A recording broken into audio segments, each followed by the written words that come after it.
গতদিন মানে গত সপ্তাহে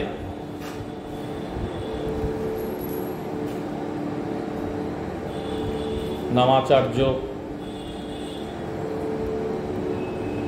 শিল হরিদাস ঠাকুরের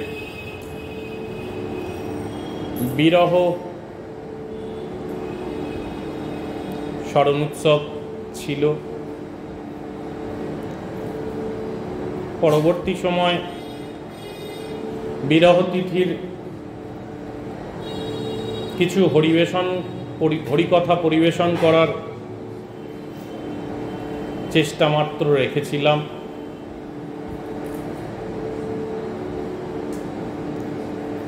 গৌর লীলা এবং গৌর পরিকর লীলা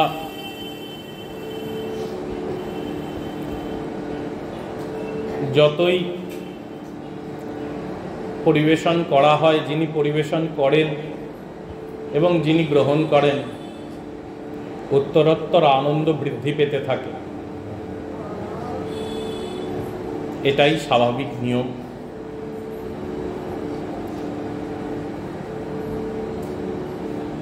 জীবের মধ্যেও যে অনুচৈতন্য বর্তমান,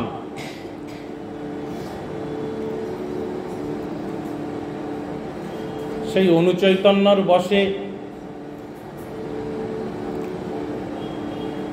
জীব সবসময় বিভু চৈতন্যর দিকে ধাবিত হওয়ার চেষ্টা করে। জীবাত্মা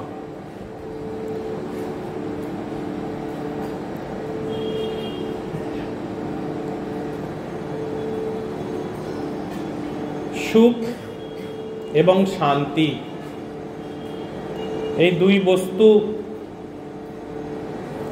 বড় জটিল এবং গোলমেলে।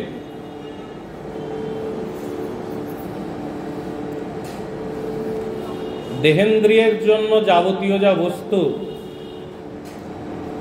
তাকে সুখ বলা হয়, এবং আত্মার যা খাদ্য তাই শান্তি। তাই মহাজনগণ বলে গেছেন, একটা প্রেয় ও একটা শ্রেয়। যা কিছু যা শান্তির উদ্দেশ্যে তাহাই শ্রেয়, তা চিরন্তন। যা কিছু যা নিত্য বস্তুর উদ্দেশ্যে তা চিরন্তন। যাবতীয় যা আনন্দ আমরা অনিত্য বস্তুর জন্য পাই তা ক্ষণস্থায়ী। এই চিরন্তন আনন্দ উপভোগ করবার জন্য আমরা প্রতিদিন সেবা সঙ্গনে সমবেত হই।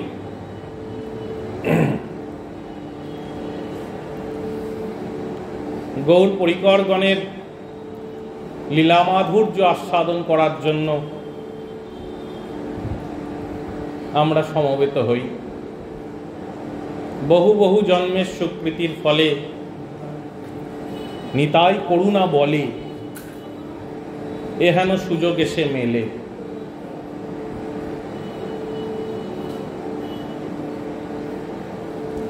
গতদিন আমি ভুল হলে আমায় সংশোধন করে দিতে কেউ লজ্জিত বা কুণ্ঠিত হবেন না।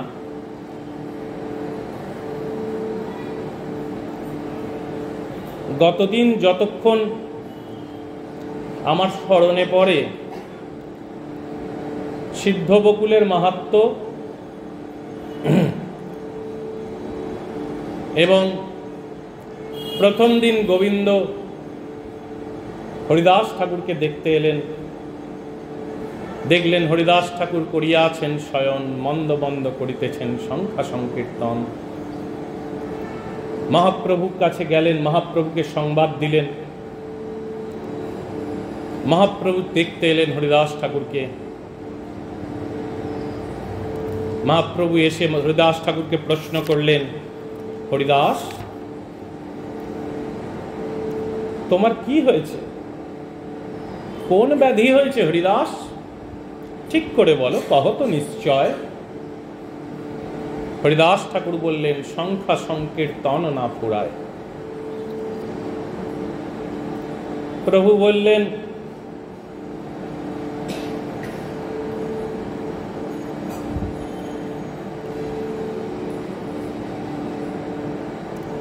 মনে হয় এত দূরই আগের দিন আমরা আলোচনা করেছি, যতদূর আমার স্মরণে আসছে। তা মহাপ্রভু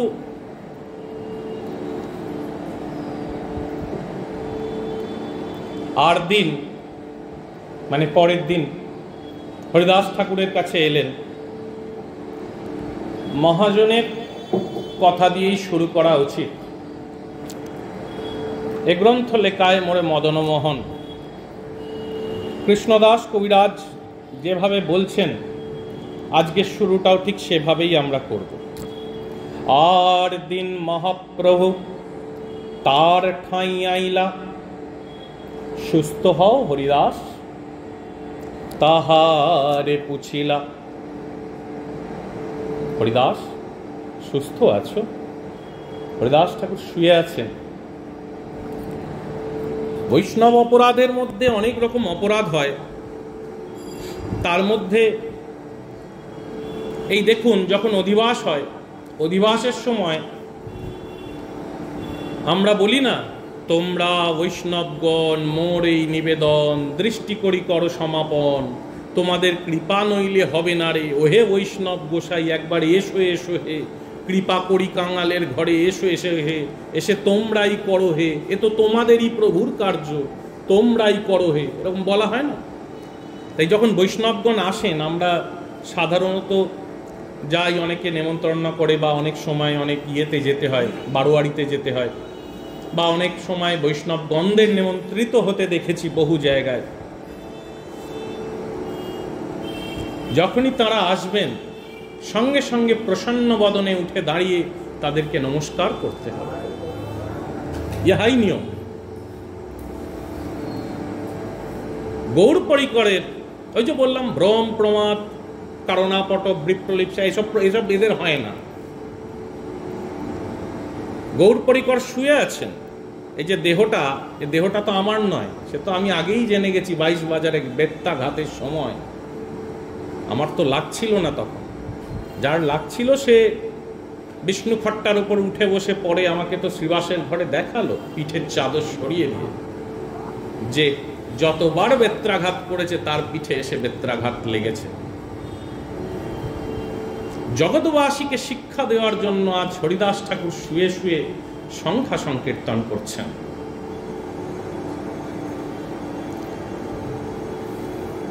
মহাপ্রভু এলেন, সুস্থ হও হরিদাস তাহারে পুছিলা। নমস্কার করিতিহ কইল নিবেদন। সেই অবস্থাতেও কম্পিত হস্ত হরিদাস ঠাকুরের উঠছে। প্রভু চিন্তা করুন, পটভূমিকাটার ভাববার প্রয়োজন আছে। লীলা হয় হৃদয়ে অনুভব। বৃক্ষতলে শুয়ে আছে, কোনো ঘর নয়, কোনো জায়গা নয়। আমাদেরকেও হসপিটালে দেখতে গেলে যদি আপেল টাপেল নিয়ে গিয়ে পাশে রাখে, কেমন আছো, আর শরীর ভালো নয়। গৌড়ীয় বৈষ্ণবের আচরণ দেখুন। নমস্কার করিতে কইল নিবেদন, শরীর সুস্থ হয় মোর অসুস্থ বুদ্ধিমন। প্রভু, আমার শরীর তো আজ সুস্থ আছে, আমার বুদ্ধিমন অসুস্থ। কত রসিক! এও মনে মনে জানছে যে আচ্ছা, আজকে লীলা করবে বলে এই রকম করতে এসেছো, জগৎবাসীকে শিক্ষা দেবে। প্রভু কহে কোন ব্যাধি কহ তো নির্ণয়। কেন তুমি জানো না কোন ব্যাধি হরিদাস ঠাকুরের হতে পারে? ছোটবেলার থেকে তুমি যখন এখানে ছিলে নবদ্বীপে চৈতন্য গোসাই, তখন থেকে তো এই ভদ্রলোককে দেখছো, ও তো কখনো তোমার সঙ্গ ছাড়লো না। এত বছর যখন রয়েছে, ওর তো পুরো চরিত্রটা তুমি জানো।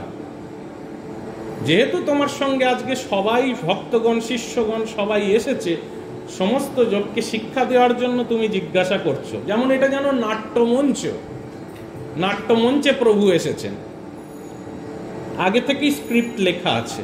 প্রভু জিজ্ঞাসা করছেন। প্রভু কহে কোন ব্যাধি কহ তো নির্ণয়, তেহ কহে সংখ্যা সংকীর্তন না ফুরায়। দেহ ব্যাধিকে ব্যাধি না গণে, বাবাজি মশাই বলছেন না আখরে, পরানো গৌরাঙ্গগণ দেহ ব্যাধিকে ব্যাধি না মানে, তারা ভজন বিঘ্ন ব্যাধি মানে। ব্যাধি যদি কিছু থেকে থাকে তাহলে সেটা ভজন বিঘ্ন ব্যাধি। আর তাদের দুর্দিন কি বলে? তারেই তো দুর্দিন হয় যেদিন গৌর ভজন নাই হয়, তারেই তো দুর্দিন কয়। ওখানে সূত্র আছে, ওখানকার সংবিধান আলাদা। আমার গৌরচন্দ্রের স্কুলের সংবিধানটা আলাদা। বলছে তারেই তো দুর্দিন কয় যেদিন গৌর ভজন নাহি হয়, সেই দিনই হচ্ছে দুর্দিন। হরিদাস শুয়ে আছেন, বলছেন তেহ কহে সংখ্যা সংকীর্তন না ফুরায়। সংখ্যা সংকীর্তন করছেন। হরে কৃষ্ণ নামের দেখুন এটা মতভেদ আছে, থাকতেই পারে, কিন্তু যেহেতু আমি শ্রীবাস অঙ্গনে বসে বলছি কথাটা, তাই এই গাদির অনুযায়ী আমায় বলতে হবে, যা আমার পরম্পরায় আছে, যা গাদি অনুযায়ী, গাদির মর্যাদা রক্ষার্থে ইহা বলার প্রয়োজন আছে। তা বলছে কি না, তেহ কহে সংখ্যা সংকীর্তন না ফুরায়। বলতেই তো পারতো যে কই হরে কৃষ্ণ নাম তো আমি যেটা করছি সেটা তো ফুরায় না। বলছে সংখ্যা সংকীর্তনের দরকার আছে। হরে কৃষ্ণ নাম বা মহামন্ত্র নাম করতে গেলে কিন্তু সংখ্যা রেখে করতে হবে, সংখ্যা না রেখে করা যাবে না। বলে প্রমাণ আছে নাকি? প্রভু তো সারাক্ষণ কৃষ্ণ কৃষ্ণ করে করে বেড়াতেন। প্রভু কি এরকম ভাবে হরে কৃষ্ণ নাম সারাক্ষণ সংখ্যা রাখতেন? কোথায় তো দেখিনি। দেখেছেন নাকি কোথাও মহাপ্রভুর হাতে জপের মালা আছে? প্রশ্নই উঠতে পারে। দর্শন করছেন কে সেদিনের দৃশ্যটা? প্রকাশানন্দ সরস্বতী পাদ, যার জিহ্বায় মা সরস্বতী বসে আছেন। মায়াবাদী সন্ন্যাসী ছিলেন, তত্ত্বমসি, সেই আমি, অহম ব্রহ্মাস্মি, আমি ব্রহ্ম। মায়াবাদী সন্ন্যাসীদের কথা। গৌর তো আমার কপট সন্ন্যাসী, নিয়েছে মায়াবাদী সন্ন্যাসীর গোত্রে দীক্ষা, কিন্তু ওপরে দেখলে দেখা যাচ্ছে সেই শুরু থেকে শুরু করে সবকটাই তো কৃষ্ণ ভজনা করছে। মাধবেন্দ্রপুরী যান, এখানে ক্ষীরচোরা গোপীনাথের কাছে যান। ক্ষীরচোরা গোপীনাথে মাধবেন্দ্রপুরীর সমাধি রয়েছে এখন, আমি গেছি। কৃষ্ণ কৃষ্ণ করেছিল, আর ঘটনা তো আপনারা জানেন। তা যদি সে স্বয়ং ব্রহ্ম হয়, সে সন্ন্যাসী যদি নিজেই ব্রহ্ম হয়ে যায়, সন্ন্যাস ধর্মের নিয়ম কি? সন্ন্যাস ধর্মের নিয়ম, যখনই আমরা সন্ন্যাস ধর্ম গ্রহণ করব, সেই মুহূর্তে পিণ্ডদান করতে হবে, সম্যক রূপে ন্যাস। পিণ্ডদান করা মাত্র সে আর জীবিত রইল না, তার গোত্র রইল না। যার কোনো গোত্র নেই, যে জীবিত নয়, তার কোনো জাত নেই। যে স্বয়ং ব্রহ্ম হয়ে গেল, অহম ব্রহ্মাস্মি, আমি যদি ব্রহ্ম হয়ে যাই, আমি যদি নারায়ণ হয়। দেখবেন সন্ন্যাসীরা যারা মায়াবাদী সন্ন্যাসী, তারা একে অন্যকে দেখলে সম্বোধন করি আমরা যেমন জয় নিতাই, ওনারা সম্বোধন করে নারায়ণ। সামনে যিনি দাঁড়িয়ে আছেন তিনি সাক্ষাৎ নারায়ণ। নারায়ণ, নারায়ণ পরাশরা, নারায়ণ পরাবেদা, নারায়ণ, এরকম করে আছে না আমাদের কপিল মুনির আশ্রম, পরামুক্তি, নারায়ণ পরাগতি। হ্যাঁ, সম্বোধন করছেন তারা। যদি তাই হয় তাহলে সে আবার নারায়ণের পুজো কেন করবে? আমি তো নারায়ণ। সেখানে আর আলাদা করে নারায়ণ, তার জন্য সঙ্গে সঙ্গে শিখা ছেড়ে দেবে, শিখা থাকবে না, কণ্ঠী থাকবে না, এগুলো থাকবে না। তো এগুলো তো প্রয়োজন নেই। ভগবানের আবার ব্রাহ্মণ হয় না, ভগবানের আবার জাত হয় না। ভগবান তো সব জায়গায়। বিশ্ব ব্রহ্মাণ্ডে যখন অর্জুনকে দেখাচ্ছে বিশ্বরূপ হাঁ করে সর্বত্র গিলে নিচ্ছে, তখন তো সর্বত্রই গিলে নিচ্ছে, সবকিছুই তো গিলে নিচ্ছে ভেতরে। যেরকম গোলাপ ফুলও গিলে নিচ্ছে, আবার পেটের মলও গিলে নিচ্ছে, কোনোটাই পার্থক্য নেই, সবই তার ভেতরে রয়েছে। পুরো জগৎ সংসার তার মুখ দিয়ে ঢুকে যাচ্ছে অগ্নিতে। যেমন অগ্নিতে সব কিছু দিলে দাহ্য হয়ে গেলে সব পবিত্র হয়ে যায়, এবং ভগবানের ভেতরে সব ঢুকে যাচ্ছে। সন্ন্যাস নিয়ে যদি কেউ বলে অহম ব্রহ্মাস্মি, আমি ব্রহ্মা হয়ে গেছি, আমি নারায়ণ হয়ে গেছি, মায়াবাদ, তাহলে আমার কৃষ্ণ জপার প্রয়োজন পড়ে না। কিন্তু এই যে ছোঁড়া, এই যে নবদ্বীপের ছোঁড়া আমাদের ঠকিয়ে গিয়ে সন্ন্যাস হলো, এ তো কপট সন্ন্যাসী। এ তো কোনো নিয়মই মানছে না। সন্ন্যাসী গেছে, এই সন্ন্যাসী কিন্তু কৃষ্ণ নাম করে, বিধি মেনে কৃষ্ণ নাম করে। দর্শন কে করছে না? সেই মায়াবাদী আর এক সন্ন্যাসী যাকে এই ছোঁড়াটি কৃপা করেছিলেন। এই যে ব্রজের ছোঁড়াটি নবকৈশোর নটবর, হ্যাঁ, রাধাভাব কান্তি ধরি রাধা প্রেম গুরু করি, এসে নিজেরই ভাব আস্বাদন করবে বলে যখন এলেন, এসে জগৎবাসীকে যখন এক এক করে উদ্ধার করছেন, সেই উদ্ধার করার তালিকাতে আর এক ভদ্রলোকের নাম ছিল, তার নাম ছিল প্রকাশানন্দ সরস্বতী পাদ। তার ভেতরে প্রবোধ জন্মে গেল, তাই প্রবোধানন্দ সরস্বতী পাদ। তিনি বলছেন, বধ্নন প্রেম ধর প্রকম্পিত করো। প্রকাশানন্দ সরস্বতী পাত্র দৃষ্টি দিচ্ছেন, দেখুন মা সরস্বতীর কৃপা তো ছিলই, জমিটা তো কর্ষিত জমি, গৌর গিয়ে এক ফোঁটা একটুখানি বৃষ্টির জল ফেলেছে, বর্ষণ করে দেওয়াই ছিল। কৃপা বৃষ্টির জলটা যেই পড়লো, সঙ্গে সঙ্গে ক্ষেতের মধ্যে একদম ফুল ফুটতে শুরু করে দিল, সঙ্গে সঙ্গে ক্ষেতের মধ্যে ফুল ফোটা শুরু হয়ে গেল। গৌর যখন গৌর আসছেন পুরীতে, গৌর কি করে যাচ্ছেন জগন্নাথ দেখতে? গৌরের যে এই বস্ত্র আছে, বস্ত্রের মধ্যে গৌর এরকম করে করে একটু একটু করে গিঁট বাঁধছেন, একটা একটা করে, আর গৌরের হাতটা এরকম করে কাঁপছে আর বাঁধছেন, এরকম করে করে গিঁট বাঁধছেন। শত শত ধারায় গৌরের চোখ দিয়ে জল পড়ছে। কেন জল পড়ছে না? গৌর তাকে দর্শন করতে যাচ্ছেন, গৌর নিজেকেই নিজের জগন্নাথ রূপ দর্শন করতে যাচ্ছে। গৌরই তো জগন্নাথ। প্রকাশানন্দ সরস্বতী পাদ এখান থেকে দাঁড়িয়ে তার মুখ থেকে শুধু শ্লোক বেরোতো। যেমন রাবণ যখন কৈলাসে গেলেন, কৈলাস পর্বতকে যখন তুলতে এসেছেন, রাবণ যখন কৈলাস পর্বত তুলছে, মহাদেব তুমি কি আছো, আমি তোমায় তুলে দেখাচ্ছি। মহাদেব বললো, আচ্ছা এরকম ব্যাপার। নিজের পাটা দিয়ে একটা বুড়ো আঙুল দিয়ে রাবণকে টিপে দিয়েছে, বাঁ পায়ের বুড়ো আঙুল দিয়ে রাবণকে টিপে দিয়েছে, রাবণ সেই চাপে মরে যাচ্ছে।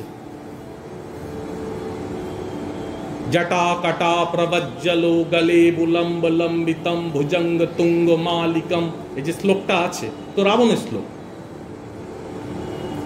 রাবণ কথা বলতেন, মুখ দিয়ে শ্লোক বেরোত।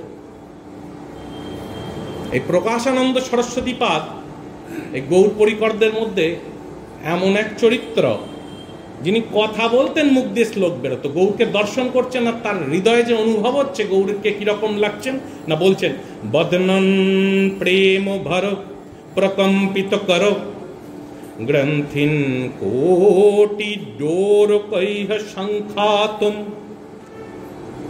কোটি ডোর কৈহ সংখ্যাতুম, নিজের ওই সংখ্যা রাখার জন্য কোটি ডোরকে বাঁধছেন। নিজ লোক মঙ্গল হরে কৃষ্ণেতি ন্যাম ন্যাম জপং, নিজেরই নাম, লোকমঙ্গল নাম, নিজেরই নাম, হরে কৃষ্ণ নাম, সেই নাম জপ করছেন। অশ্রু স্মাত মুখ, চোখ দিয়ে অশ্রুধারা প্রভুর বইছে। স্বমেব হি জগন্নাথ, নিজেই তো নিজে জগন্নাথ, নিজেকেই নিজে দেখবে বলে যাচ্ছে, সেরকম প্রভু। বাসুদেব ঘোষ কি বলছেন? বাসুদেব ঘোষ বলছেন যে জয় জয় জগন্নাথ সচির নন্দন, ত্রিভুবনে করে যার চরণ বন্দন। আছে না পদটা? জয় জয় জগন্নাথ সচির নন্দন, ত্রিভুবনে করে যার চরণ বন্দন। একটা পদ আছে, বাসুদেব ঘোষ বলে। পদকর্তার নাম শেষে আছে, বাসুদেব ঘোষ বলে করি জোর হাত। বাসুদেব ঘোষ বলে করি জোর হাত, যে গৌর সেই কৃষ্ণ সেই জগন্নাথ। বাসুদেব ঘোষ সেখানে পদে বলছেন, তা জগন্নাথকে তো নিজে দেখতে যাচ্ছেন তখন। অশ্রুস্মাত মুখ স্বমেব হি জগন্নাথম দৃদিক্ষুর গতায়া তৈর গৌর তনুর লোচন মুদম ত্যন্যম হরি পাতুবহ।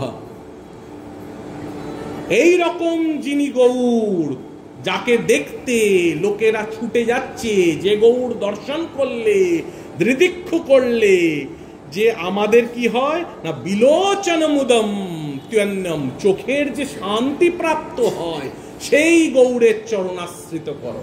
কোন গৌরের না, যে গৌর কাঁদছেন, যার চোখ দিয়ে শত শত ধারায় জল পড়ছে, যে গৌর কম্পিত করে নিজের হরে কৃষ্ণ নাম একবার করে জপ করছেন আর একবার করে কোটি কোটি সূত্র এরকম করে গ্রন্থি দিতে দিতে এগিয়ে যাচ্ছেন, সেই গৌরকে ভজনা কর। তাহলে কি শুধু গৌর করতেন মশাইজি? তাহলে তো মুশকিল হচ্ছে যে গৌর তো করতেন, ভাবলাম সবই তো ঠিক আছে, কিন্তু ভগবানের কার্য তো অনুকরণীয় নয় শুনেছি, ভগবানের কার্য তো অনুসরণীয়। দেখুন যত যত হরিদাস ঠাকুর, যত যত সাধকগণ আছে, সিদ্ধ জগন্নাথ দাস বাবা, একটু একটু স্মরণ করুন, সিদ্ধ জগন্নাথ দাস বাবার একটি চিত্রপট এখনো আছে, এরকম করে বসে আছে। বিহারী দাস বাবার কেউ হয়তো ছিল, সেখানে তো মালা করছেন, সেই চিত্রপটটা এখনো আছে, ক্যামেরায় তোলা ছবি, সিদ্ধ জগন্নাথ দাস বাবার চিত্রপট, হাতে কিন্তু জপের মাল, সংখ্যা রাখছেন, সংখ্যা রাখতেন, আরো সংখ্যা রাখতেন মা বিষ্ণুপ্রিয়া। প্রেম বিলাসের একটা অংশ শোনাতে বড় মন করছে। ঈশ্বরীর নাম গ্রহণ শুনো ভাই সব, ঈশ্বরী তো, ঈশ্বর ঈশ্বরী, ঈশ্বরীর নাম গ্রহণ শুনো ভাই সব, যে কথা শ্রবণে লীলার হয় অনুভব, আর লীলাটা অনুভব করো। নবীন মৃদ ভাজনানি দুই পাশে ধরি, এক শূন্য পাত্র আর তুণ্ডল ভরি। নবীন মা এসেছেন, মা গৌর যখন চলে গেছেন, গৌর কি ভজনা করেছেন, গৌরের সাথে তো সবাই আছে, মায়ের সঙ্গে শুধু ঈশান নাগর আছে আর ছোট ছেলে বংশী আছে,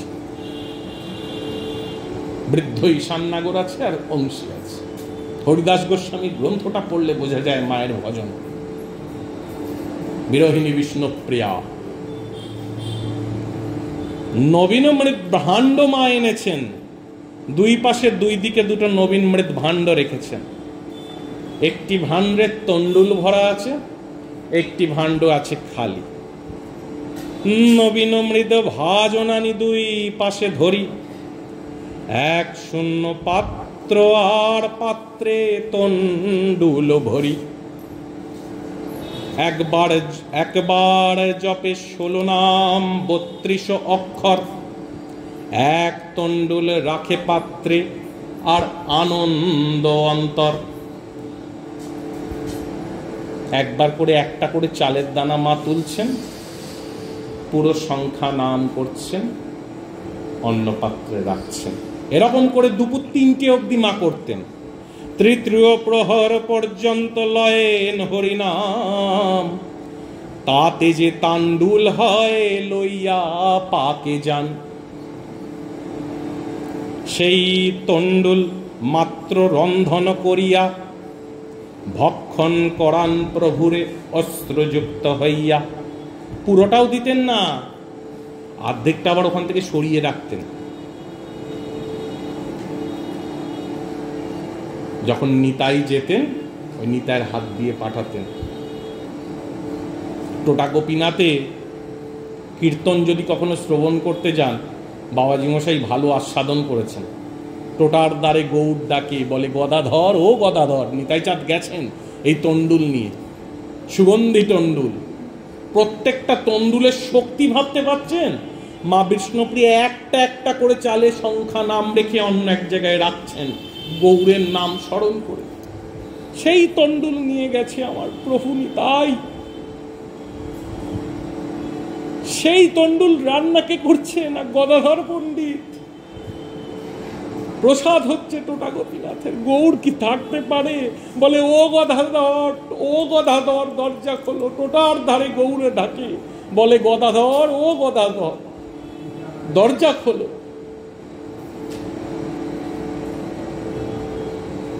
গৌর বশীকরণ মন্ত্র জানতো তো এরা।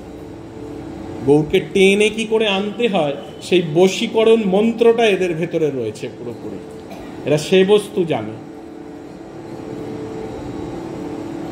তাই অন্য প্রসঙ্গে বেশি যাওয়া উচিত নয়।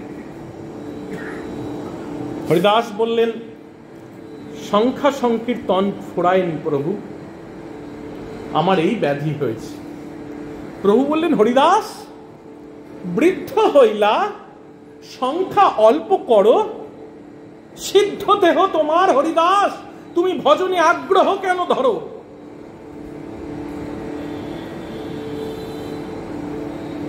তোমার তো সিদ্ধ দেহ, তোমার ভজনে এত আগ্রহ কিসের? লোক নিস্তার করতে তোমার এই অবতার হয়েছে হরিদাস। তুমি কি নিজের জন্য এসেছো নাকি? তুমি লোক নিস্তার করতে এসেছো, নামের মহিমা জগতে প্রচার করলে, হীরাকে বৈষ্ণবী করলে, বিষধর সর্পকে দাস করলে, মায়া হলো তোমার শিষ্যা। তোমার কি প্রয়োজন সংখ্যা নাম করার হরিদাস? তোমার তো কোনো প্রয়োজন নেই। দেখুন, আবার ওই একই কথা বলতে হয়, ও গোসাই তুমি হরিদাস ঠাকুরকে কি বোঝাচ্ছ? তোমরা দুজন মিলে লীলা করবে, আর গোবিন্দকে দিয়ে, মদন মোহনকে দিয়ে গ্রন্থ লেখাবে, আর কৃষ্ণদাসের হাতটা ধরে কৃষ্ণদাসকে কোলে বসিয়ে মদন মোহন লেখাবে, বাবা কৃষ্ণদাস এটা লেখো তো। হ্যাঁ লেখো, সংখ্যা অল্প করো, সিদ্ধ দেহ ভজনে আগ্রহ কেন ধরো? রসিক ভক্তগণের হাতে কি ধরা পড়বে না? তুমি বলছো এবে অল্প সংখ্যা করি, করো সংকীর্তন। সংখ্যা কমিয়ে দাও, অল্প সংখ্যা করে সংকীর্তন করো। এই প্রভুই দেখবেন, যদি স্কুলে কোনো মাস্টারমশাই ধরুন ব্ল্যাক বোর্ডে কিছু অঙ্ক করাচ্ছে, পেছনে অনেক ছেলেরা বসে আছে, দুটো অঙ্ক হয়ে গেল, পেছনে তাকিয়ে দেখলো যে কেউ কোনো কথা বলছে না, সবাই মন দিয়ে অঙ্ক লিখে যাচ্ছে। মাস্টারমশাইয়ের ভেতরে কিন্তু একটা জানতে ইচ্ছা হয় যে এরা আদৌ বুঝছে কি বুঝছে না। ঠিক যেরকম জানতে ইচ্ছা হয়েছিল সেদিন সার্বভৌম ভট্টাচার্যের। গৌরকে তুলে নিয়ে গিয়ে ঘরে বেদান্ত পড়াচ্ছেন, গৌর কখনো হাসে কখনো কাঁদে, কথা বলে না। সার্বভৌমের তো বিরক্ত লাগছে, রে বাবা এত ভালো করে আমি বেদান্ত পড়াচ্ছি, সারা ভারতবর্ষে বেদান্তে আমার ওপরে কেউ পণ্ডিত নেই, এই নবীন সন্ন্যাসীকে কৃপা করে আমি বেদান্ত পড়াচ্ছি, এ কখনো হাসে কখনো কাঁদে, কিছু তো বলে না মুখ দিয়ে। এই যে সার্বভৌমের মনের যে অবস্থা, যে আমি যে পড়ালাম তার ফলটা কি? গৌর তো এরকম এর আগে একবার পড়িয়ে এসেছেন, প্রয়াগে রূপকে পড়িয়ে এলেন না? বললেন না, শোনো রূপ, শোনো অনুপম, তোমরা বসো, তোমাদের একটা কথা বলি, মন দিয়ে শোনো বাবা। বলে প্রভু বলুন।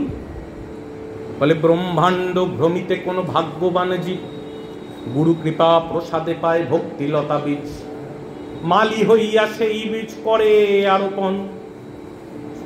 এরকম প্রভু বলছেন না যে ব্রহ্মাণ্ড ঘুরতে ঘুরতে এই যে জলজা নবলক্ষানি স্থাবরা লক্ষ বিংশতি কৃময় রুদ্র সংখ্যকা পক্ষিনাং দশলক্ষকম, এই যে এই শ্লোকটা যখন প্রহ্লাদ তার পিতাকে বলছেন ভাগবতে, যে জলজ প্রাণী হয়ে 9 লক্ষ বার, এই 84 লক্ষ জনি যে অঙ্কটা, 84 লক্ষ জনির যে বিস্তারটা প্রহ্লাদ বলছে না, তা এত রকম ব্রহ্মাণ্ড ভ্রমিতে ভ্রমিতে যখন কোনো ভাগ্যবান জীব গুরু কৃপা প্রসাদে পায় ভক্তিলতা বীজ, সেরকম যখন করে করে করে কি পায় না, একটা ওই ভক্তিলতা একটা বীজ পায়। মালি হইয়া সেই বীজ করে আরোপণ, শ্রবণ কীর্তন জলে করয় সেচন। তাহলে শ্রবণ কীর্তন জলে কিন্তু সেচন করে যেতে হবে, তবে সেই বীজ আরোপণ করার পরে সেইখান থেকে ব্রিজ থেকে একটা ছোট্ট কিছু বস্তু বেরোবে। কি বেরোবে? একটা ছোট্ট তরুলতা, ভক্তিলতা বেরোবে। উপজিয়া বারেলতা ব্রহ্মাণ্ড ভেদি যায়, বিরাজ ব্রহ্মলোক ভেদি পরব্রহ্ম পায়। তবে যায় তদুপরি গোলক বৃন্দাবন, কৃষ্ণচরণ কল্প বৃক্ষে করে আরোহণ। প্রথমে এই ভক্তিলতা যখন এই শ্রবণাদি জল দিয়ে যখন এইভাবে যখন ভক্ত সিঞ্চন করবে চরণে, প্রভুর দেয়া বীজটা তো হৃদয়ে আসবে। প্রভু যখন নামে কানে যখন নাম দিয়ে দেবেন, দেখবেন এই হরে কৃষ্ণ অনেক সময় হয় কি, এই যখন দীক্ষা দিতে বসি, অনেকে গোসাইরা যখন বসেন, তখন শিষ্যরা আসে, প্রভু আমায় দীক্ষা দেন। আচ্ছা দীক্ষা দেব, এসো কানে, হরে কৃষ্ণ নাম দেয়া হল, শ্রীকৃষ্ণ চৈতন্যময়। প্রভু এগুলো তো আমি জানি, নতুন কিছু দেন। হ্যাঁ, না যেটা হয় সেটাই, এটা বাস্তব। এগুলো সাধারণে কি হয়, এগুলো জেনে রাখা দরকার। নতুন কিছু দেন, যতক্ষণ নেই কানের মধ্যে দিয়ে দেয়া হচ্ছে ততক্ষণ জানলেও তার ফল নেই। কানের মধ্যে দিয়ে যে কোনো নাম, যদি প্রভু যদি বলে যে কৃষ্ণ, ওটাই নাম। যদি বলে গৌর, ওটাই নাম। বলে গোসাই তুমি এরকম কথা বলছো কেন, কোনো প্রমাণ আছে নাকি? বলে হ্যাঁ আছে। বলে কোথায় আছে? কেন? শিবানন্দ সেনের 7 বছরের ছেলে পুরীদাস যখন প্রভুর কাছে নিয়ে গেলেন, পুরীদাস কথা বলতে পারে না, পুরীদাস বোবা। 7 বছর অবধি পুরীদাসের মুখ দিয়ে কোনো কথা বেরোয়নি। প্রভুর চরণে গিয়ে শিবানন্দ সেন ফেলে দিলেন। শিবানন্দ সেনের কৃপা ছাড়া গৌর কৃপা হয় না। বাবাজি মশাই আখর দিচ্ছেন না, ওহে শিবানন্দ ভোগ বাড়াইও। এই ভোগ বাড়াইও মানে কৃপা করো, তোমার কৃপা ছাড়া আমরা নীলাচলের গৌরের কাছে যেতে পারবো না। আর নিয়েও যেতেন, তাই দেখুন এইসব ঘাঁটি সমাধান করতে করতে করতে করতে নিয়ে যেতেন। ছেলেটাকেও নিয়ে গেছে সে বছর, নাম হয়েছে পুরীদাস। পুরীদাসকে নিয়ে গেছেন, গিয়ে গৌরের চরণে ফেলে দিয়েছে, যা এবার যা করবে করবে। পুরীদাস গৌরের চরণের সামনে এসে গৌরের বুড়ো আঙুলটাকে চুষছে, যেরকম করে ফিডিং বোতলে বাচ্চারা দুধ খায় না চুষে চুষে, সেরকম করে পুরীদাস গৌরের চরণটাকে চুষছে। গৌর পুরীদাসকে বলছেন কৃষ্ণ বলো। পুরীদাস কথা বলে না, পুরীদাস কথা বলছেন না। স্বরূপ দামোদর প্রভুর কাছে কানে কানে গিয়ে বলছেন আলাদা করে, প্রভু ও তো কৃষ্ণ বলবে না। বলে কেন গো? বলে ও যে প্রথম কৃষ্ণ নামটা তোমার মুখ থেকে শুনেছে, ওটাকেই ও মন্ত্র হিসাবে নিজের হৃদয়ে নিয়ে নিয়েছে, তাই ওই নাম তো মুখ দিয়ে কখনো উচ্চারণ করবে না। প্রভু বললেন শ্লোক পড়ো পুরীদাস। পুরীদাস বলতে লাগলেন শ্রবশ কুবলয় মক্ষ রঞ্জন মুরস মহেন্দ্র মণিদাম বৃন্দাবন রমণী নাম। এই শ্লোকটি পরপর পরপর বলতে লাগলেন। এই যে অবস্থাটা, আমার বলার বক্তব্য হচ্ছে, যখনই কানে এসে প্রভুর দেয়া প্রথম শব্দ হলো, তখন সেই শব্দটাই তখন ব্রহ্ম শব্দ হয়ে হৃদয়ে চলে এলো, সেটাই মন্ত্র, বিশ্বাস। বাবাজি মশাই বলতেন না, আসে যায় বসতে দিতে পারি না। বাবাজি মশাইরই মানায়, বলা মানায়। তা বিশ্বাস, প্রভু যে মন্ত্র দিল সেটাই মন্ত্র। তাই হরে কৃষ্ণ নাম মন্ত্র যখন এই ভেতরে গুরুদেব দিলেন, সেই নাম মন্ত্রই তখন মন্ত্র, আলাদা করে কোনো বীজ মন্ত্রের প্রয়োজন নেই। তখন বললেন না রূপকে, যে রূপ উপজিয়া বারেলতা ব্রহ্মাণ্ড বেদি যায়। তবে এই যে এরা এতগুলো আত্মারাম যে মুনিগুলো আছে, যে ব্রহ্মস্মি করে দৌড়ে বেড়ায়, সেটা তখন ভেদ করে চলে যায়। বিরজ ব্রহ্মলোক ভেদি পর বম পায়। ব্রহ্মলোক ভেদ করে ওপরে চলে যায়, বৈকুণ্ঠ ভেদ করে ওপরে যায়। তবে যায় তদুপরি গোলক বৃন্দাবন, সেই বৃন্দাবন। এই আগে তো বৃন্দাবন ছিল, এখন তো ফ্ল্যাটের বৃন্দাবন হয়ে গেছে, চারদিকে ফ্ল্যাট। কিন্তু এই বৃন্দাবন নয়, সেই বৃন্দাবন ভক্তের হৃদয়ে থাকে। দিব্য নবদ্বীপ ধাম, দিব্য বৃন্দাবন ধাম, যা ভক্তের হৃদয় স্থান, সেই বৃন্দাবন, যেখানে অপ্রাকৃত নবীন মদন মোহন, কাম বীজ কাম গায়ত্রী যার উপাসন, সেই বৃন্দাবন। সেই বৃন্দাবনে সবসময় তখন চলে যায়। গিয়ে কি করে? কৃষ্ণ চরণ কল্প বৃক্ষে করে আরোহণ। কৃষ্ণচরণ কল্প বৃক্ষটাকে, কৃষ্ণের চরণটাকে ওই ভক্তের ভক্তিলতাটা গিয়ে চেপে ধরে এরকম করে। তাহা বিস্তারিত হইয়া ফলে প্রেম ফল। এইবার সেখানে বিস্তারিত হচ্ছে, লীলা দর্শন করা, অনুভব করা, হৃদয়ের যে অনুভব হচ্ছে সেগুলো সব হতে থাকছে। ইহা মালি নিত্য সেজে শ্রবণাদি জল। এখানে কিন্তু মালিকের নিত্য শ্রবণ কীর্তন জল দিয়ে যেতে হচ্ছে। মহাপ্রভু হরিদাস ঠাকুরের জন্য বলছেন না, জগৎবাসীকে শিক্ষা দেওয়ার জন্য হরিদাসকে হেতু করেছেন, হেতু করে জগৎবাসীকে শিক্ষা দিচ্ছেন।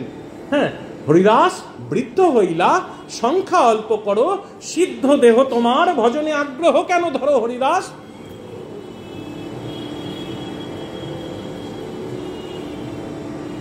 হরিদাস ঠাকুর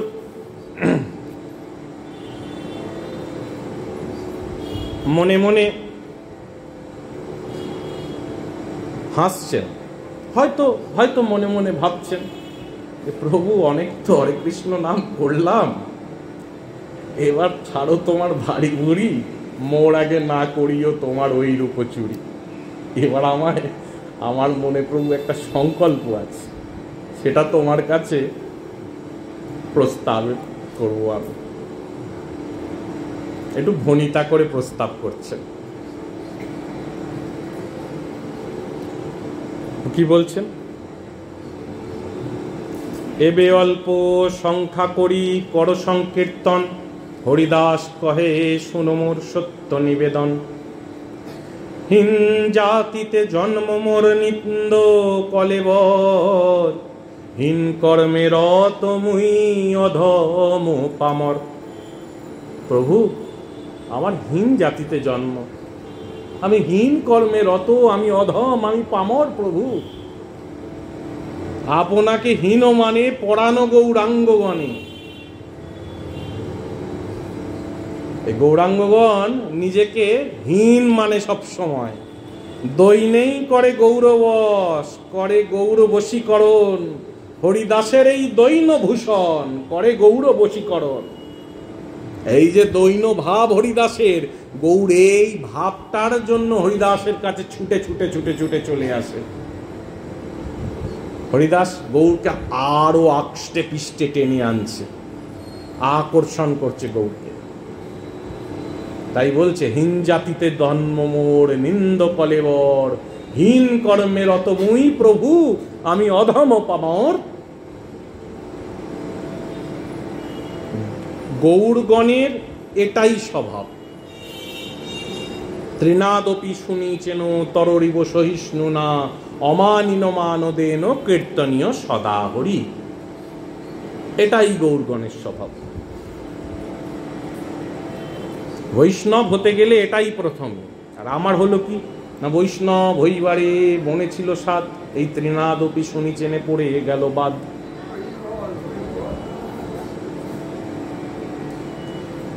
এ স্বভাব হয়ে গেল। কিন্তু মহাপ্রভুর যত পরিকরগণ সবাই দৈনভূষণেই ভূষিত, কারণ ইহাই গৌর বশীকরণ মন্ত্র। হরিদাস ঠাকুর তো নামাচার্য এবং সর্বভক্ত পদরেণু মস্তক ভূষণ নিজে আচার করে গৌরকে আষ্টে পিষ্টে বেঁধে রেখেছেন।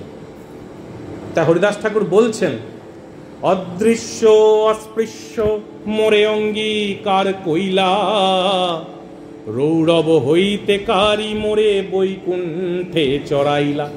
প্রভু, আমি অদৃশ্য, আমি অস্পৃশ্য। প্রভু, রৌরব এক প্রকার নরককে বলে, সেই নরক থেকে তুমি আমাকে, নরকের কীট, আমায় নরক থেকে তুলে এনে তুমি বৈকুণ্ঠে বসালে। স্বতন্ত্র ঈশ্বর তুমি প্রভু, তুমি স্বতন্ত্র ঈশ্বর, তুমি হও স্বেচ্ছাময়। জগৎ নাচাও জইছে যারে ইচ্ছা হয়। প্রভু তুমি এই জগতে যাকে খুশি যেমন খুশি নাচাও, তুমি যেমনি নাচাও আমরা তেমনি নাচি, আমি তোমার খেলার পুতুল প্রভু, যেমন নাচাও তেমনি নাচি। অনেক নাচাইলে মোরে প্রসাদ করিয়া, প্রভু আমাকে অনেক নাচালে দয়া করে বিপ্রের সাধ্য পাত্র খাইনু ম্লেচ্ছ হইয়া। কোন বিপ্রের? অদ্বৈত প্রভুর পিতার শ্রাদ্ধের হরিদাস ঠাকুরকে দেয়া হয়েছিল। ব্রাহ্মণ খাওয়ানোর নিয়ম আছে না, অনেকে দেখবেন শ্রাদ্ধের দিন 5 ব্রাহ্মণ নেমন্তন্ন করে বাড়িতে, 5 ব্রাহ্মণ খাওয়াবো। অদ্বৈত প্রভু দেখছেন যে আর 5 ব্রাহ্মণ কি পাবো, আমি কোটি ব্রাহ্মণের ফল পাবো যদি আমি হরিদাস ঠাকুরকে খাওয়াই। কলিযুগে তো ব্রাহ্মণ হয় না। বিপ্রাদিশ্বর গুণযুতা, বিপ্র যিনি দ্বিস্বর গুণযুক্ত। দ্বিস্বর মানে স্বর কথার মানে 6, দ্বি কথার মানে 2, 6 দুগুণে কত হয় 12, যিনি 12 গুণ যুক্ত। বিপ্রাদিশ্বর গুণযুতা, এরকম যদি কোনো লোক হয় যিনি দরবৃন্দ নাভ পদার বৃন্দ বিমুখাত, যিনি অরবিন্দ নাভ এবং পদার বৃন্দ, গোবিন্দ যারা নাভি পদ্মের মতন, যার চরণ পদ্মের মতন, যার চক্ষু পদ্মের মতন, সেরকম গোবিন্দের যিনি বিমুখ। স্বপচন বরিষ্ঠন, তার থেকে স্বপচ মানে পাষণ্ড বড় হয়।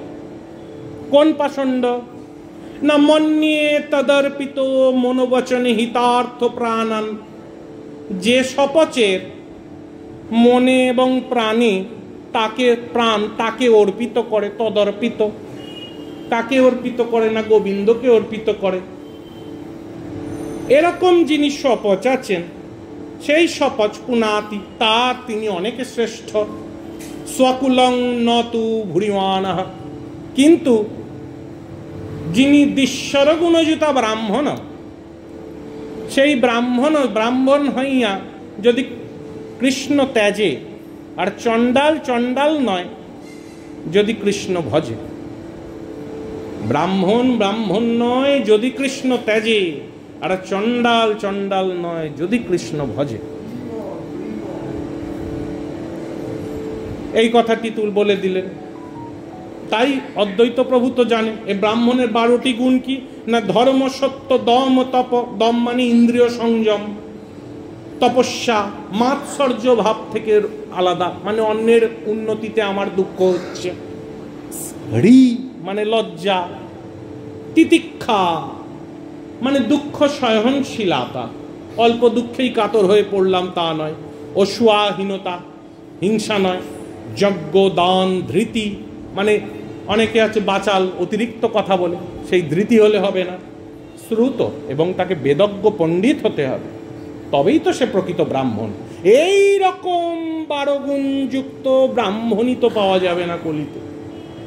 যদি পাওয়া যায়, তিনিও যদি দরবৃন্দ নাভ পদার বৃন্দ বিমুখাত হন, তাহলেও তিনি ব্রাহ্মণ হবেন না। এ কথা অদ্বৈত প্রভু জানেন। সেই জন্যই হরিদাস ঠাকুরকে দিয়ে বিপ্রে শ্রাদ্ধ পাত্র পাওয়ালেন।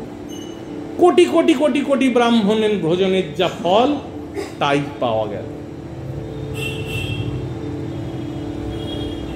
মহাজনরা বলছেন না, কি করে বরণ কুল, যেই কুলে কেন জন্ম হোক না কেবলই ভকতি মূল। কপি কুলে ধন্য বীর হনুমান, শ্রীরাম ভকত রাজ, আর রাক্ষস হইয়া বিভীষণ বসে ঈশ্বর সভার মাঝ। চণ্ডাল হইয়া মিতালি করিল খাইল, আহা গোহক চণ্ডাল বলে, বলো না কি কুল বিদুরেরও ছিল, খাইল যাহারও ঘরে। বিদুরের কি কুল ছিল? সবকিছু ছেড়ে ছুড়ে দিয়ে বিদুর পত্নীর কোলে বসেছেন। বস্ত্রটি অবধি পড়তে সময় পায়নি যে গোবিন্দ এসেছে বলে, বস্ত্রটাও নেই, বস্ত্রটা ছেড়েছে, পড়তে যে হবে আর খেয়াল নেই। কলার খোসাটা ছাড়াচ্ছেন, কলাটাকে ফেলে দিয়ে খোসাটা খাওয়াচ্ছেন, গোবিন্দ সেটাই খাচ্ছেন।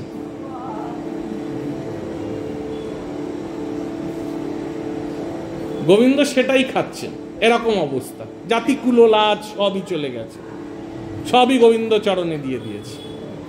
বলো না কি কুল বিদুরেরও ছিল, খাইল যাহারও ঘর, দেখো না কেমনে সাধন করিল গোকুলে গোপেরও নারী। জাতি কুলাচার তবে কি করিল, যে হরি ভজে সে তারই। আর জাতিকুল নিরর্থক বুঝাইবার তরে, হরিদাসে জনমিলা যবনেরও ঘরে। অদ্বৈত প্রভু ইহা বুঝেছিলেন, তাই বিপ্রের সাধ্রপাত্র ক্লাইনু ম্লেচ্ছ হইয়া হরিদাস ঠাকুর বলছেন,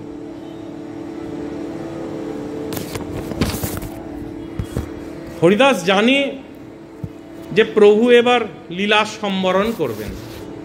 কারণ অদ্বৈত প্রভুর যে চিঠি, যে হেঁয়ালি, যখন আগের দিনে আমি বলেছি জগদানন্দ যখন নিয়ে এলেন, তখনই জানতে পেরে গেছিলেন। হরিদাস ঠাকুর যখন শুনলেন, তখন থেকেই তো শুয়ে শুয়ে নাম সংকীর্তন করছেন। চিঠিতে ছিল না, প্রভুকে কহিও আমার কোটি নমস্কার, এই নিবেদন তার চরণে আমার। বাউলকে কহিল কে হইল বাউল, বাউলকে কহিও হাটে না বিকায় চাউল। বাউলকে কহিও কাজে নাহি কোয়াউল, আর কেউ নিচ্ছে না, আমরা বেলাচ্ছি কিন্তু কোথায় বেলাবো, এ তো উতলে উতলে পড়ছে সবার কাছে। যার কাছে যাচ্ছি সে প্রভু বলে আমাকে দেখে কেঁদে লুটিয়ে পড়ছে, আর সারাক্ষণ কৃষ্ণ নাম করছে। তাই কাজে নাহি কোয়াউল, আর এই কাজ হচ্ছে না। নতুন নতুন কিছু বেরোলে দেখবেন মার্কেটে খুব বিক্রি হয়, তারপর যখন সবার কাছে চলে যায় তখন আর বিক্রেতা বেচতে পারে না, মুশকিলে পড়ে যায়, তখন প্রোডাকশন কোম্পানিকে খবর পাঠাতে হয় না। অদ্বৈত প্রভু তো বিক্রি করছে, নিতাই চাঁদ তো এখানে বিক্রি করছে প্রভুর জিনিস। বাউলকে কহিও না কাজে নাহি কোয়াউল, বাউলকে কহিও ইহা কহিয়াছে বাউল। তাই হরিদাস ঠাকুর প্রভুকে বলছেন, মনে মনে জানেন তো যে প্রভু আমি জানি তুমি লীলা এবার সম্বরণ করবে, আমাকে কিন্তু ও লীলা দেখানো যাবে না প্রভু।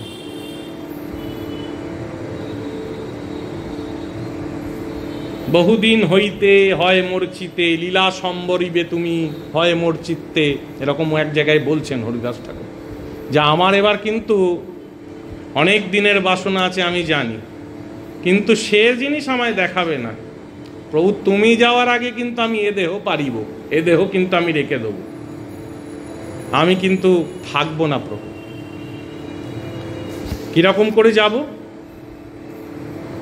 প্রভু? আমার একটা বাসনাও আছে। বলে কি বাসনা গো হরিদাস? বলে হৃদয়ে ধরিমু তোমার কোমল চরণ। প্রভু তোমার ওই যে রাঙা চরণটা আছে না, প্রভু শুয়ে রয়েছেন, ওটাকে আমি হৃদয়ে ধরব। নয়নে হেরিব তোমার ও চাঁদ বদন, জিহ্বায় উচ্চারিম তোমার কৃষ্ণ চৈতন্য নাম। এই মতো মোর ইচ্ছা ছাড়িমু পরাণ।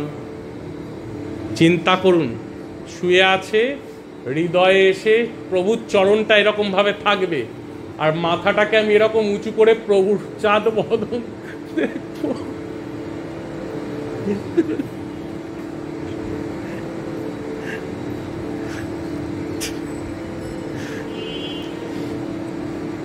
জিহ্বায় উচ্চারিব তোমার কৃষ্ণ চৈতন্য নাম।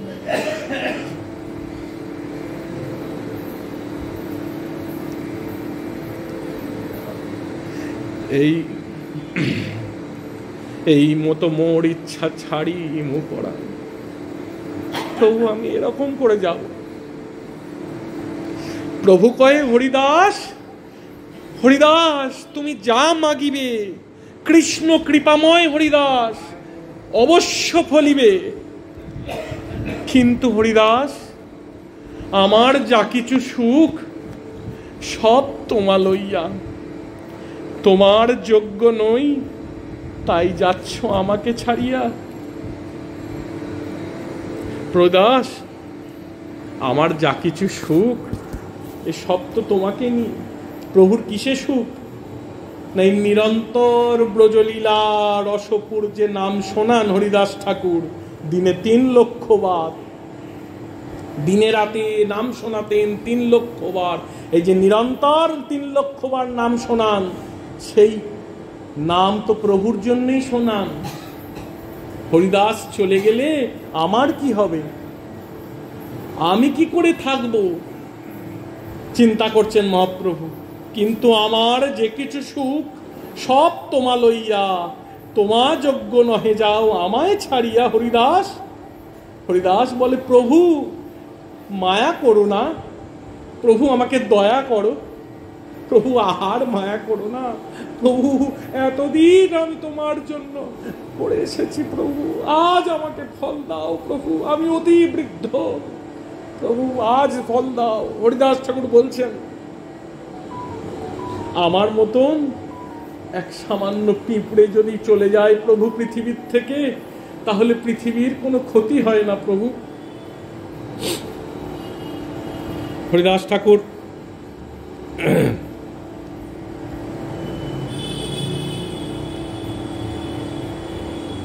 প্রভুকে বলছেন যে আমার মতন একটা পিঁপড়ে যদি পৃথিবীর থেকে চলে যায়, তাহলে পৃথিবীর কোনো ক্ষতি হবে না প্রভু।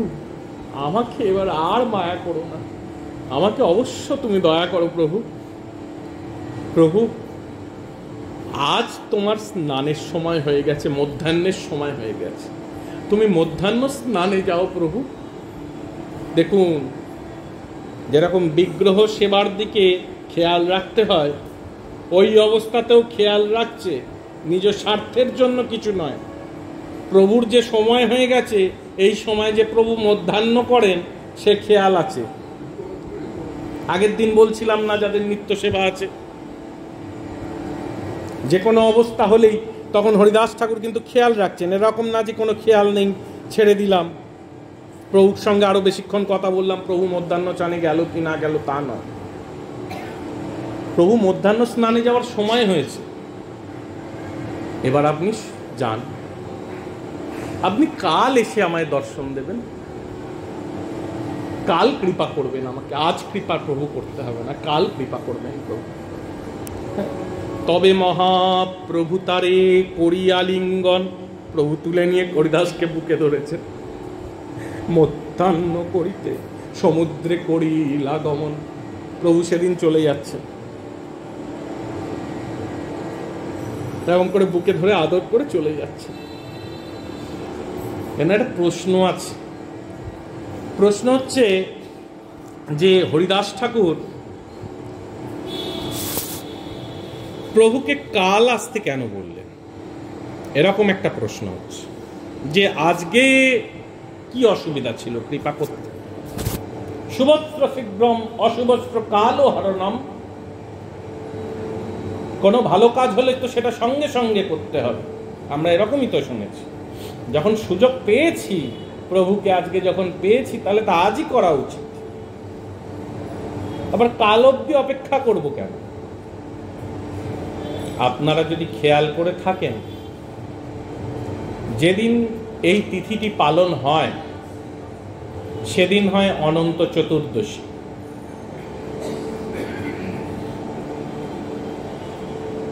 অনন্ত চতুর্দশীতে অনন্তদেব প্রভু নিতাই চাঁদ এই জগতের প্রতি ধূলিকণায় বিরাজমান হবেন।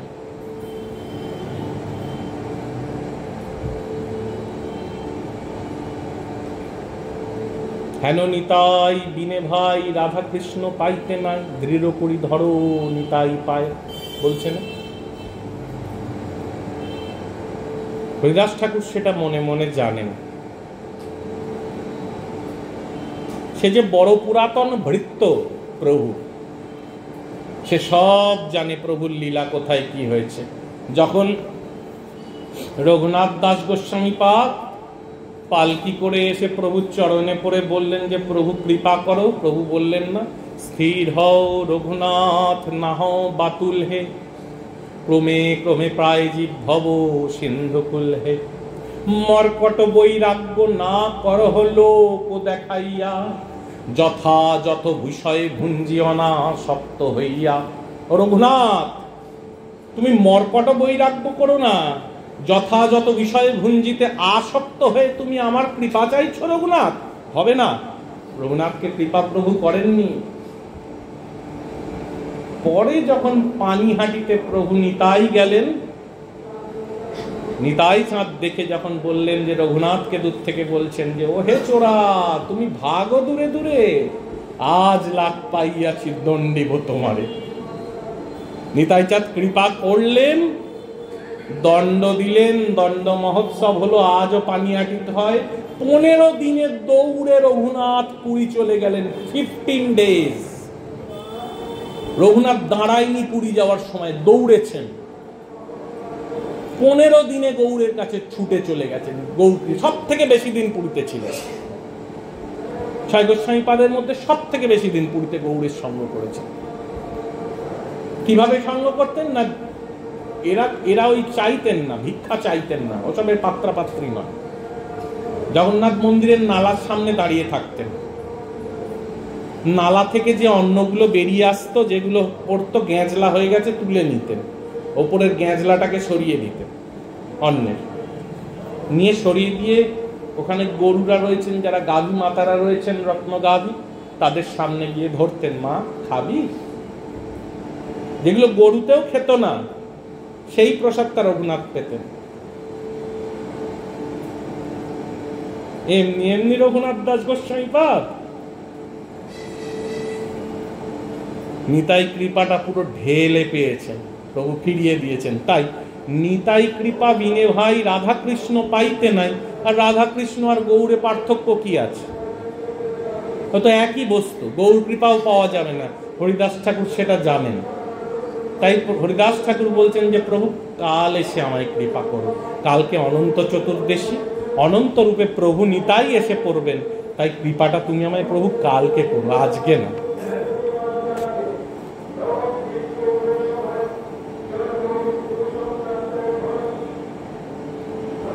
পরের দিন প্রভু এসেছেন।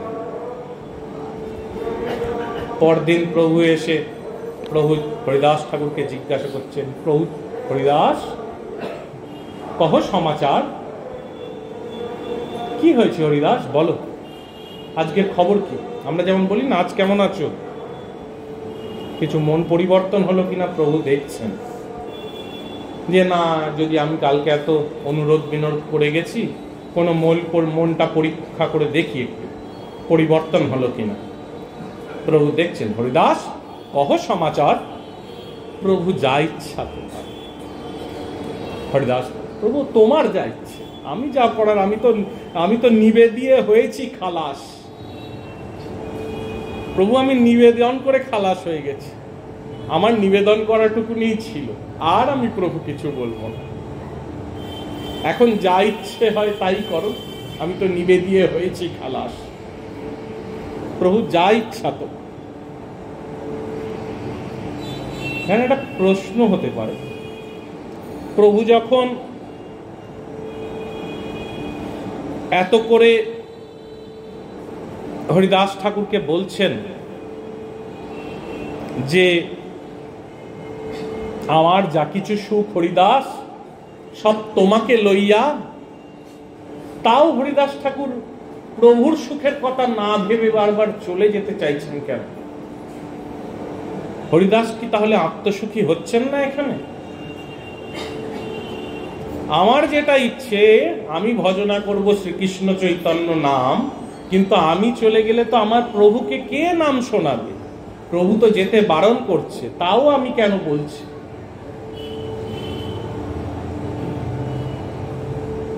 পরাণ গৌরাঙ্গের কোনো পারিষদই আত্মসুখ তাৎপর্য কাকে বলে তা জানে না।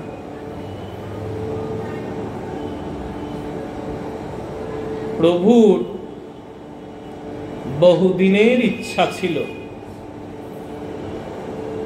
বুকে ধরে হরিদাস ঠাকুরকে নাচবেন, নৃত্য করবেন। যখনই দেখেছে হরিদাস, কাছে এসো না প্রভু, আমি অদৃশ্য অস্পৃশ্য। জগন্নাথ মন্দিরে, শ্রীমন্দিরে যায় না।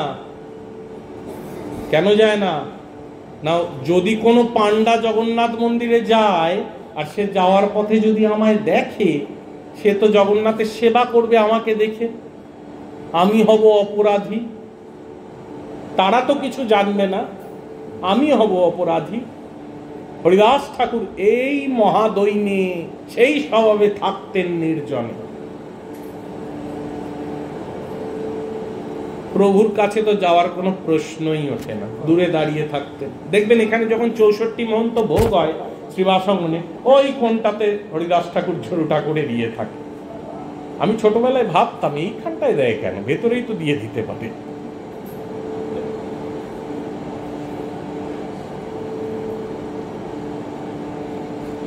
তা হরিদাস ঠাকুর নিজ সুখার্থে নয়, প্রভুর যে বহুদিনের ইচ্ছে যে ভক্ত বৎসল্যের ভক্ত মাধুর্য জগতে প্রকট করবেন,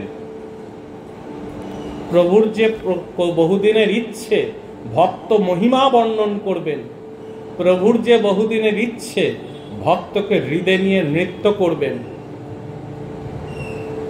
প্রভুর যে বহুদিনের ইচ্ছে আমার রূপমাধুরী দেখে হরিদাসের শ্রী অঙ্গে যে পুলক উঠত, সেই অঙ্গকে আমি জড়িয়ে ধরে আদর করব, সেই ইচ্ছেটা সফল করবেন আজকে হরিদাস ঠাকুর। তাই প্রভু যাওয়ার আগে নিজে যেতে চাইছে, লীলা সমাপন করতে চাইছে। হরিদাস ঠাকুর শুয়ে আছেন।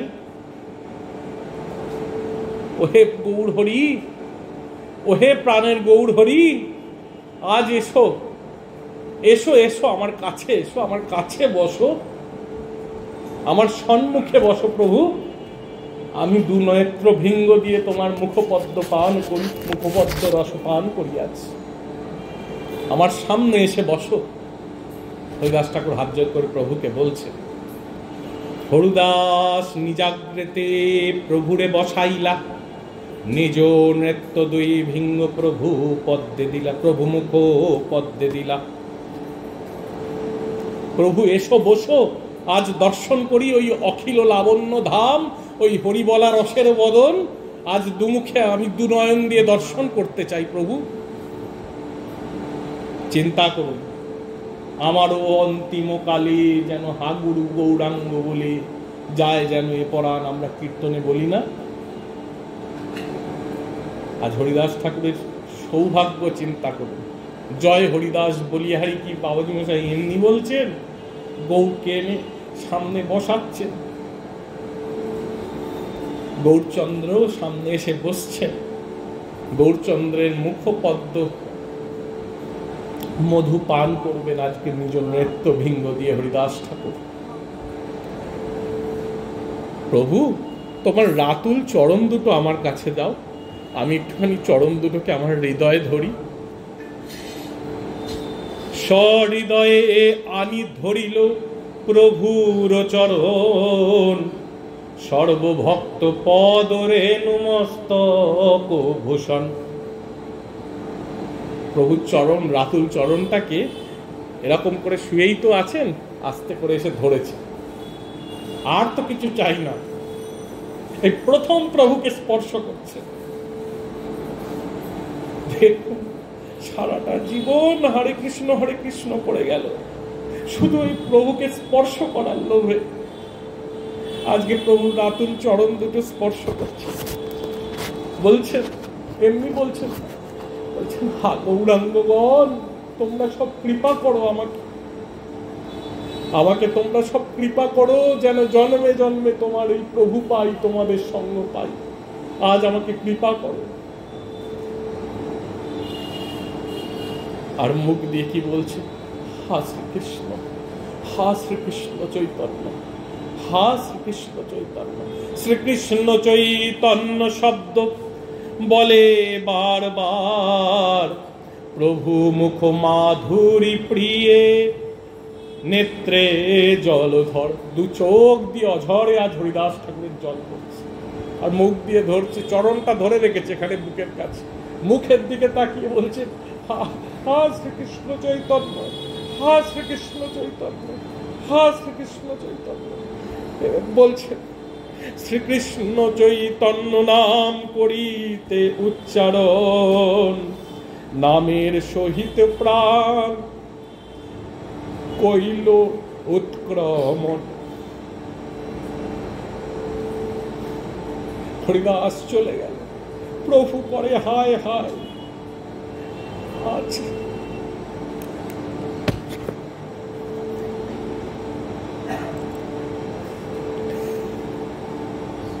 হরে কৃষ্ণ নাম সাধন ফলে পরানো গৌরাঙ্গ মেলে।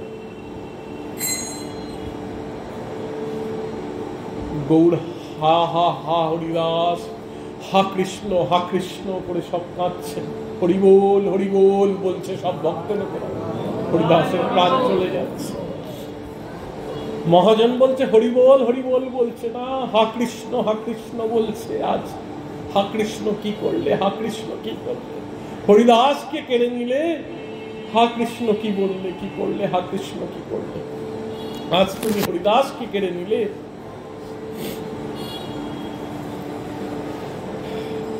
জগৎকে শিক্ষা দিচ্ছেন, কি শেখালেন না সাধ্য সাধনটা শেখাচ্ছেন। শ্রীকৃষ্ণ চৈতন্য শব্দ বলে বারবার, প্রভু মুখ মাধুরী প্রিয়ে, নেত্রে জলধার। শ্রীকৃষ্ণ চৈতন্য নাম করিতে উচ্চারণ, নামের সহিত প্রাণ কইল উৎক্রমণ।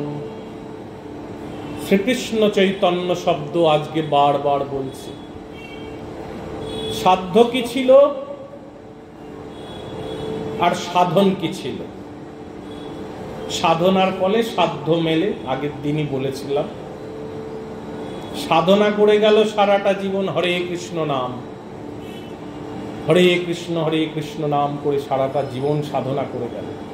সাধ্য বস্তু কি, ঈপ্সিত বস্তু কি ছিল না গৌর।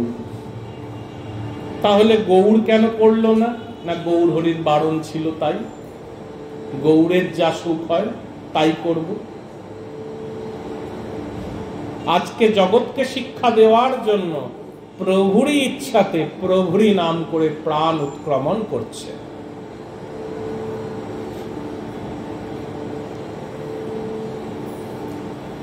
সংকীর্তন কি? সংকীর্তন কাকে বলে? আমি করে দেবো তো। সংকীর্তন কাকে বলে?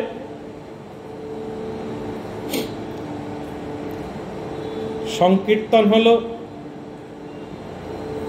পরম উপায়।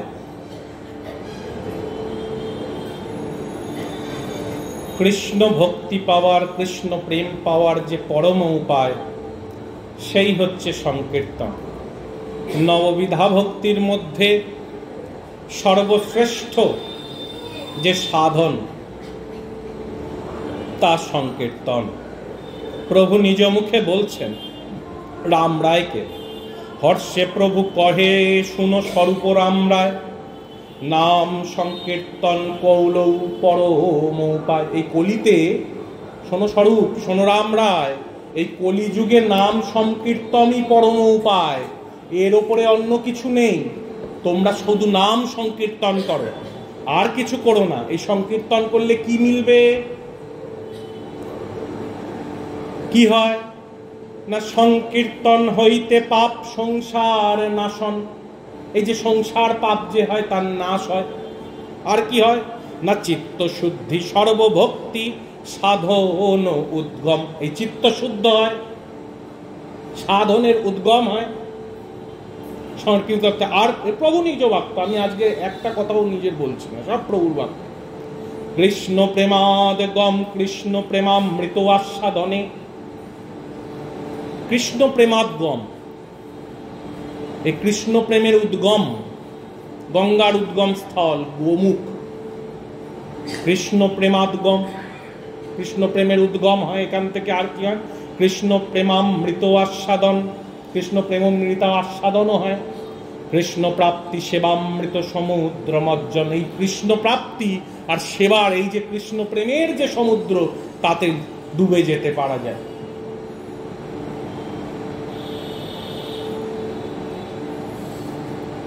গুরুচরণে ফাঁকি দিয়ে নয়, গুরু আনুগত্য, গুরু আনুগত্যে করতে হবে, তাহলে এই যে কৃষ্ণ প্রেমের সমুদ্র, তাতে ডুবে যাওয়া যায়। এটাই হরিদাস ঠাকুর কিন্তু প্রচার করছেন।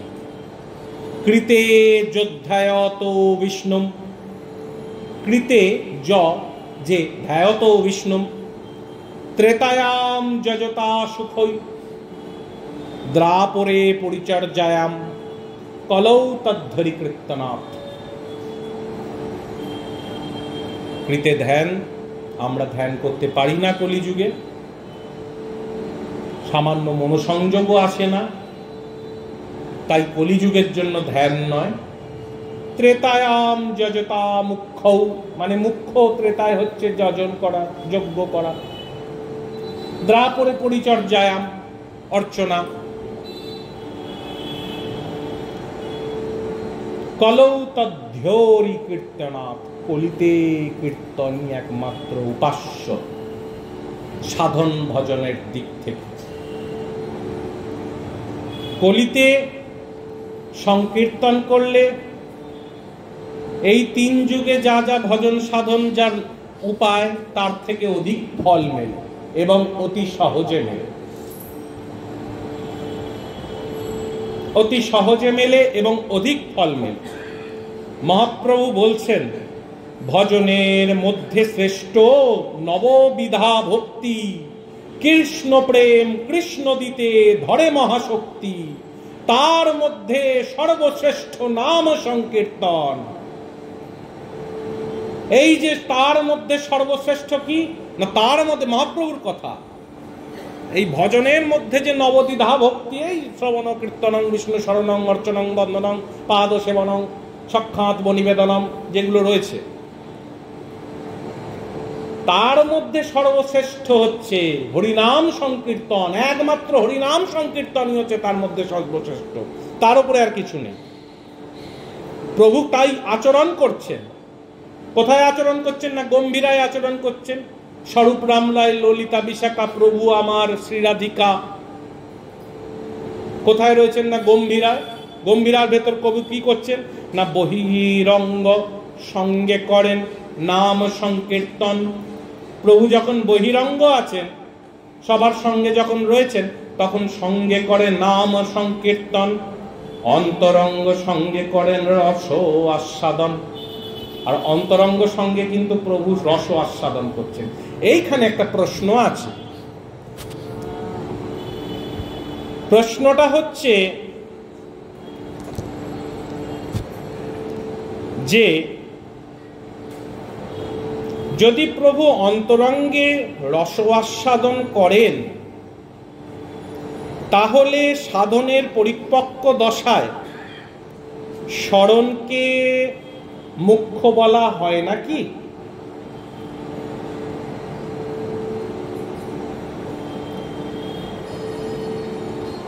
এরকম যদি মনের ভেতরে প্রশ্ন থাকে, যে যখন, এটা আমার একান্তই ব্যক্তিগত, কোনো সাধুগুরু বৈষ্ণবের হৃদয়ে ব্যথা যেন না লাগে, কিন্তু আমি ব্যক্তিগত, যখন প্রভুর অন্তরঙ্গে রস আস্বাদন করছেন, তখন কি সেটা স্মরণ স্তরে চলে গেছেন? তাহলে কি প্রভু যে কথাটি পূর্বে বলিলেন, এটা কি সেই কথার বিপরীত কথা হয়ে যাচ্ছে নাকি? যে ভজনের মধ্যে নবদ্বিধা ভক্তি, শ্রেষ্ঠ নবদ্বিধা ভক্তি, কৃষ্ণ প্রেম কৃষ্ণ দিতে যেটা ধরে মহাশক্তি, তার মধ্যে সর্বশ্রেষ্ঠ নাম সংকীর্তন। আবার এখানে আপনি বহিরঙ্গে করেন নাম সংকীর্তন আর অন্তরঙ্গে করেন রস আস্বাদন, তখন কেন নাম সংকীর্তন করছেন না? তখন কি স্মরণে চলে যাচ্ছেন? লীলায় প্রবেশ হয়ে যাচ্ছে সাধক? যদি সেটাই হয়ে গিয়ে থাকে, তাহলে কৃষ্ণচরণ কল্প বৃক্ষে যখন উপজিয়া আরেলাতা এবং যখন আরোহণ করছে, তখন আবার ভক্তকে কেন নিত্য সেজে শ্রবণাদি জল দেওয়ারই বা প্রয়োজন পড়ছে? এই কথাগুলো তো একটা একটার সঙ্গে ওভারল্যাপ করে যাচ্ছে।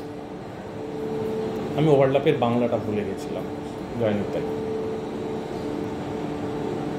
একটা একটার বিপরীতমুখী হয়ে যাচ্ছে।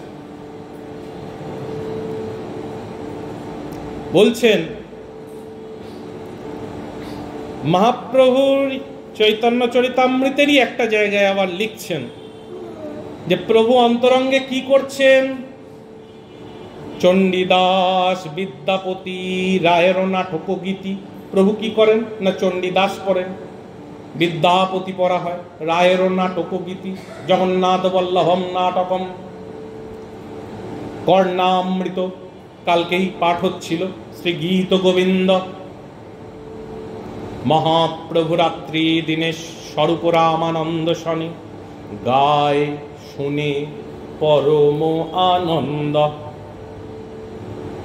এই যে রস আস্বাদন হচ্ছে, সাধক যখন ভজনা করতে করতে, হরিনাম করতে করতে যখন সেই স্তরে পৌঁছে যাচ্ছে, তখন যদি আমাদের হৃদয়ে এরকম কখনো এরকম চিন্তার উদয় হয় যে স্তরে চলে গেলে আর সংকীর্তনের প্রয়োজন নয়, তখন শুধু স্মরণই সর্বত্র, সেখানে একটা প্রশ্ন চিহ্ন আমি রাখলাম। স্মরণটা করতে গেলেও এই যে স্মরণটি আমি করছি, যেমন গন্তব্যে পৌঁছতে গেলে রেলগাড়ি বা 4 চাকার দরকার হয়, স্মরণটা করতে গেলেও পাশে কিন্তু সংকীর্তনটা চলবে। ওটা সংকীর্তনের মধ্যে দিয়েই স্মরণ, সংকীর্তন ব্যতীত স্মরণ নয়। শুধু বসে এই ধ্যানমগ্নে চলে গেলাম, স্মরণ হয়ে গেল, লীলায় আহা আহা করছি, তাহলে হবে না। এটা সাধারণের জন্য না, সংকীর্তনের মধ্যেই স্মরণ। যখন খুব সুন্দর লীলা কীর্তন হচ্ছে, হ্যাঁ, যখন অন্তরে নিতাই, বাহিরে নিতাই, নিতাই জগতময় রে, দশ দিকময়, নিতাই সুন্দর হয়, নিতাই কথা সে কয় রে। এই জাতীয় কীর্তনে যখন হৃদয়ে নিতাই ভাব উদয় হচ্ছে, সেটাও তো স্মরণ। সংকীর্তনের পিতাকে কি করে সংকীর্তন ছাড়া ভজনা করব? তাই গৌর যখন সেখানে রয়েছেন, তখন চণ্ডীদাস বিদ্যাপতি রায়ের নাটক গীতি, কর্ণামৃত শ্রী গীত গোবিন্দ, মহাপ্রভু রাত্রি দিনে স্বরূপ রামানন্দ শনে, গায় শুনে পরম আনন্দ। প্রভু কি গাইছেন? কিরকম করে প্রভু গাইতেন জানেন? ধরুন একটা পদ বলছি, অমুখ মণ্ডল জিতি শারদ সুধাকর, তনুরুচি তরুণতমাল, চূড়াচারু শিখণ্ডিক, মণ্ডিত মালতি মধুকর মাল, ধনি ধনি বনি নব নগর কান, রঙ্গই ত্রিভঙ্গ ভুবন মনোমহন, মধুর মুরলী করু তান। এই পদটা ধরুন প্রভু গাইছেন গম্ভীরা। প্রভু কিরকম ভাবে গাইছেন? প্রভু একটা শব্দ উচ্চারণ করতে গেলে 4 বার হোঁচট খাচ্ছে। ও ও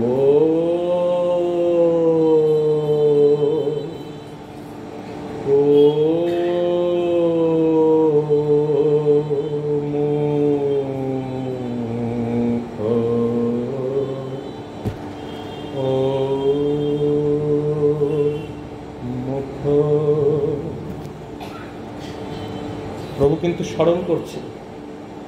এই যে বিলম্বিত তাল, এই রকম ভাবে যে তাল হচ্ছে, এই বিলম্বিত তাল থেকে পরবর্তীকালে আমাদের গড়ানহাটি, রেনেটি, মনোহার শাহী, এই যে ঘরোয়ানার কীর্তনগুলো, সব এই প্রভুর গম্ভীরা লীলাতে প্রভু যেভাবে যেভাবে প্রভু রাত্রি দিনে স্বরূপ রামানন্দ শনি গায় শুনে পরম আনন্দ। এই যখন প্রভু গাইছেন, প্রভু বিলম্বিত তালে অন্তরঙ্গে করছেন, আর বহিরঙ্গের উচ্চস্বরে হরি হরয় নম, কৃষ্ণ যাদবায় নম, যাদবায় মাধবায় কেতবায় নম। অন্তরে গিয়ে প্রভু রস আস্বাদন করছেন। রস আস্বাদন কি করে হবে? রস আস্বাদন এইভাবেই হচ্ছে প্রভু। এই এদের বোধ হয় নরহরি সরকার ঠাকুরদের ওখানে এই বিলম্বিত তালগুলোতে হয় না? এই যে মনোহর শাহী, রেনেটি, এই যেগুলো আছে আর কি, এদের গড়ানহাটি বিলম্বিত তালে কীর্তন হচ্ছে। আগে তো আমি ভাবতাম যে বাবা একটা পদ নিয়ে এতক্ষণ ধরে কি টানছে, ওটা অনুভব করতে গেলে আগে ওটার ইতিহাসটা জানতে হবে। এটা গম্ভীরায় গৌড় যেভাবে অনুভব করছেন, সেই অনুভবটাকে এরা স্মরণ করে নিয়ে সেই অনুকরণে করছেন। চারটিখানি কথা নয়, বিরাট ব্যাপার। প্রভু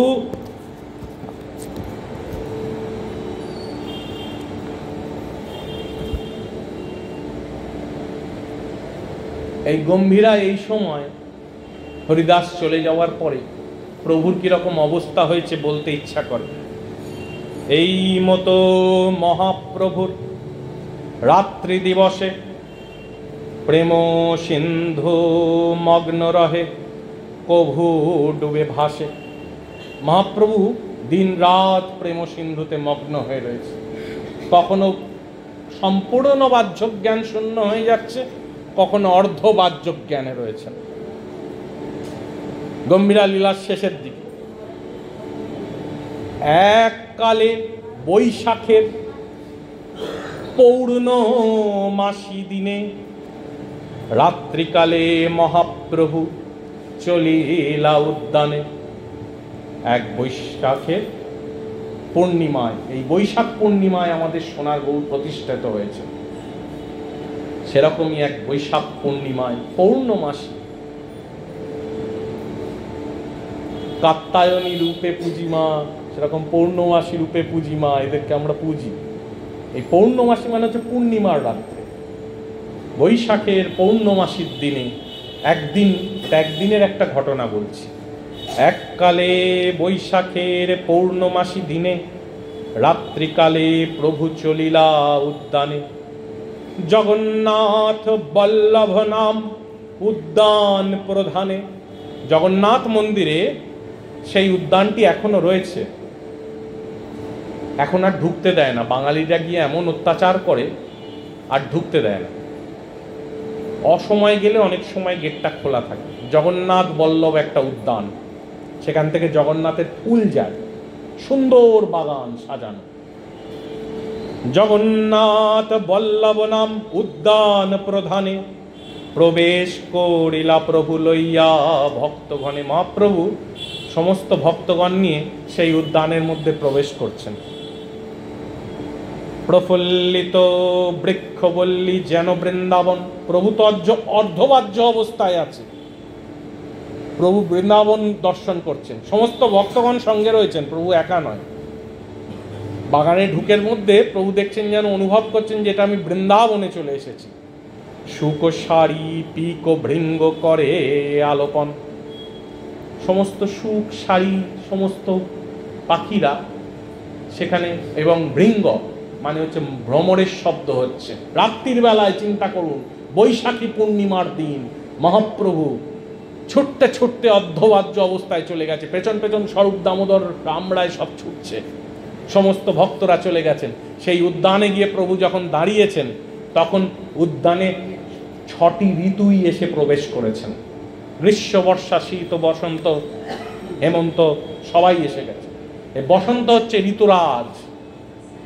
এই ঋতুরাজ ওখানে নিজের প্রভাব বিস্তার করছেন। কোকিল ডাকছে, সুখ শাড়ি ডাকছে, সুখ শাড়ি পিক ভৃঙ্গ করে আলাপন। কোকিল ডাকছে, সুখ শাড়ি ডাকছে, সবাই শুনছে। এরকম না যে শুনছেন না, হচ্ছে না, হচ্ছে। ওটা কল্পনায় নয়, হচ্ছে। দর্শন করছেন। যেমন ভগবান ও পিতা রাত্রি শারদ পুল্য মল্লিকা, ভগবান যখন ইচ্ছা করলেন যে তিনি রাস করবেন, তখন সমস্ত শরৎকালে আবার মল্লিকা ফুল ফোটে নাকি? সমস্ত যত ঋতুরা আছে তারা কি করলো না, শরৎকে বলল যে, বসন্ত এসে বলল যে, শরৎকে এসে বসন্ত রাজ বলছে যে, শরৎ তোর সময় তো ভগবান, তুই তো খুব বড় ভাগ্যবান, তোর সময় প্রভু রাস কীর্তন রাস করবেন, এনে আমার যা যা ভালো জিনিস আছে না শরৎ, আমি তোকে দিয়ে দিচ্ছি, এনে এনে। প্রভু করবেন, সবাই এমনি দান করবে। তখন সমস্ত ঋতুরাজ এসে ঋতুরাজের যা ভালো ভালো বস্তু সব প্রভুকে দান করছেন। সেই দিনও প্রভুকে দান করছেন, প্রভু করবেন। তা সেই রাত্রেও প্রস্ফুলিত বৃক্ষবল্লী যেন বৃন্দাবন, শুক সারি পিক ভৃঙ্গ করে আলাপন, পুষ্পগন্ধ লইয়া বয়ে মলয় পবন, গুরু হইয়া তরুলতা শিখায় নর্তন। দক্ষিণা মৃদু মৃদু বাতাস বইছে, অপূর্ব ফুলের গন্ধ, হঠাৎ করে মৃদু বাতাস বইতে লাগলো, ফুলের গন্ধ, সুন্দর ফুলের গন্ধ, মলয় পবন, এমন বাতাস বইছে যেন বৃক্ষগুলো এইভাবে নৃত্য করছে। বলছে এই মলয় পবন যেন নিজের নৃত্য করে করে দেখাচ্ছেন, গুরু হয়েছে, বৃক্ষগুলোকে নাচ শেখাচ্ছেন। পুরনো চন্দ্র চন্দ্রিকায় পরম উজ্জ্বল, তরুলতা জ্যোৎস্নায় করে ঝলমল। পূর্ণচন্দ্র চন্দ্রিকা তরুলতা জ্যোৎস্নায় ঝলমল করছে। ছয় ঋতুগণ যার বসন্ত প্রধান, দেখি আনন্দিত হইলা গৌর ভগবান। এই যে 6 ঋতু, সেই ঋতুর মধ্যে বৈশাখ মাসে ওই সময়তে বসন্ত এসে গেছে। বৈশাখ জ্যৈষ্ঠ গ্রীষ্মকাল পরিচিত আমি, তাই না? বৈশাখ জ্যৈষ্ঠ গ্রীষ্মকাল, আষাঢ় শ্রাবণ বর্ষাকাল, হয়তো পড়েছি। সেই সময়তে বসন্ত চলে এসেছে, ওই বাগানের মধ্যে বসন্ত এসে গেছে প্রভুকে সেবা করবেন বলে। এবং প্রভু দেখি বসন্ত যে এসেছে, দেখি আনন্দিত হইলা গৌর ভগবান। এরপরে আমার একটা কথা বলা আছে, যার জন্য আমি এখানে ঢুকছিলাম। ললিত লবঙ্গলতা পদ গাওয়াইলা, নৃত্য করি বলে প্রভু নিজ গণ হইয়া। প্রভু বলছেন, এই তোমরা ললিত লবঙ্গলতা পদটা গাও, গীত গোবিন্দের পদ। ললিত লবঙ্গ লতা পরিশীলন, কোমল মলয় সলীলে। এই যে পদটা আছে গীত গোবিন্দের পদ, সেই পদটা প্রভু গাইতে বলছেন। ললিত লবঙ্গ লতা, যে লতা যেটা ললিত অবস্থায় রয়েছেন, পরিশীলন কোমল মলয় সলীলে, মৃদু মৃদু বাতাস বইছেন সেখান দিয়ে। তারপরে কি বলছেন?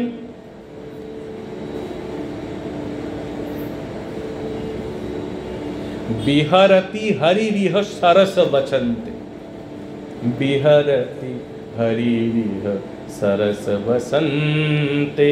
হরি বিহার করছেন সেই বসন্তে।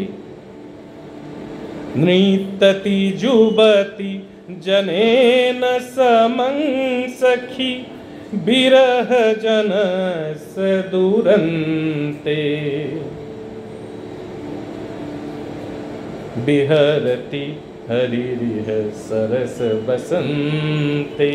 এই নৃত্যতি কি বলছেন না, মধুকর নিকর করম্বিত কোকিল। দেখুন একটু আগেই যেটা বলছিলাম, শুকসারি পিক ভৃঙ্গ করে আলাপন।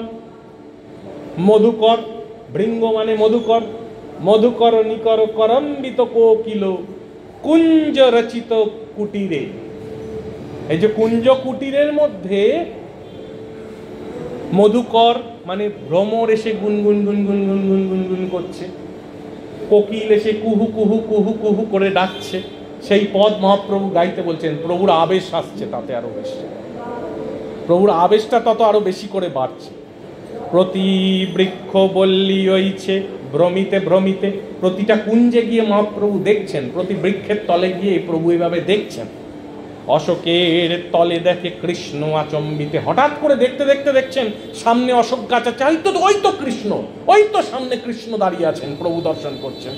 কৃষ্ণ দেখি মহাপ্রভু ধাইয়া চলিলা, আগে দেখি হাসি কৃষ্ণ অন্তর ধান হইলা।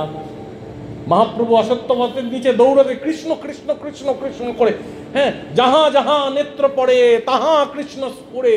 প্রভুর এখন এরকম অবস্থা হয়ে গেছে, সর্বত্র প্রভু তখন কৃষ্ণ দর্শন করছেন। কৃষ্ণ কৃষ্ণ কৃষ্ণ কৃষ্ণ করতে করতে প্রভু ছুটছেন, তখন সামনে গিয়ে হা কৃষ্ণ হা হা কৃষ্ণ করে প্রভু হা হা করে যাচ্ছেন। কৃষ্ণ মৃদু, কৃষ্ণ তখন কি করছেন, এই বাঁশি বাজাতে বাজাতে প্রভুর দিকে এরকম আর চোখে চাইছেন, চাই একটু মৃদু হেসে কৃষ্ণ অন্তর্ধান হয়ে গেল। বৃক্ষতলায় গিয়ে দেখছে প্রভু নেই।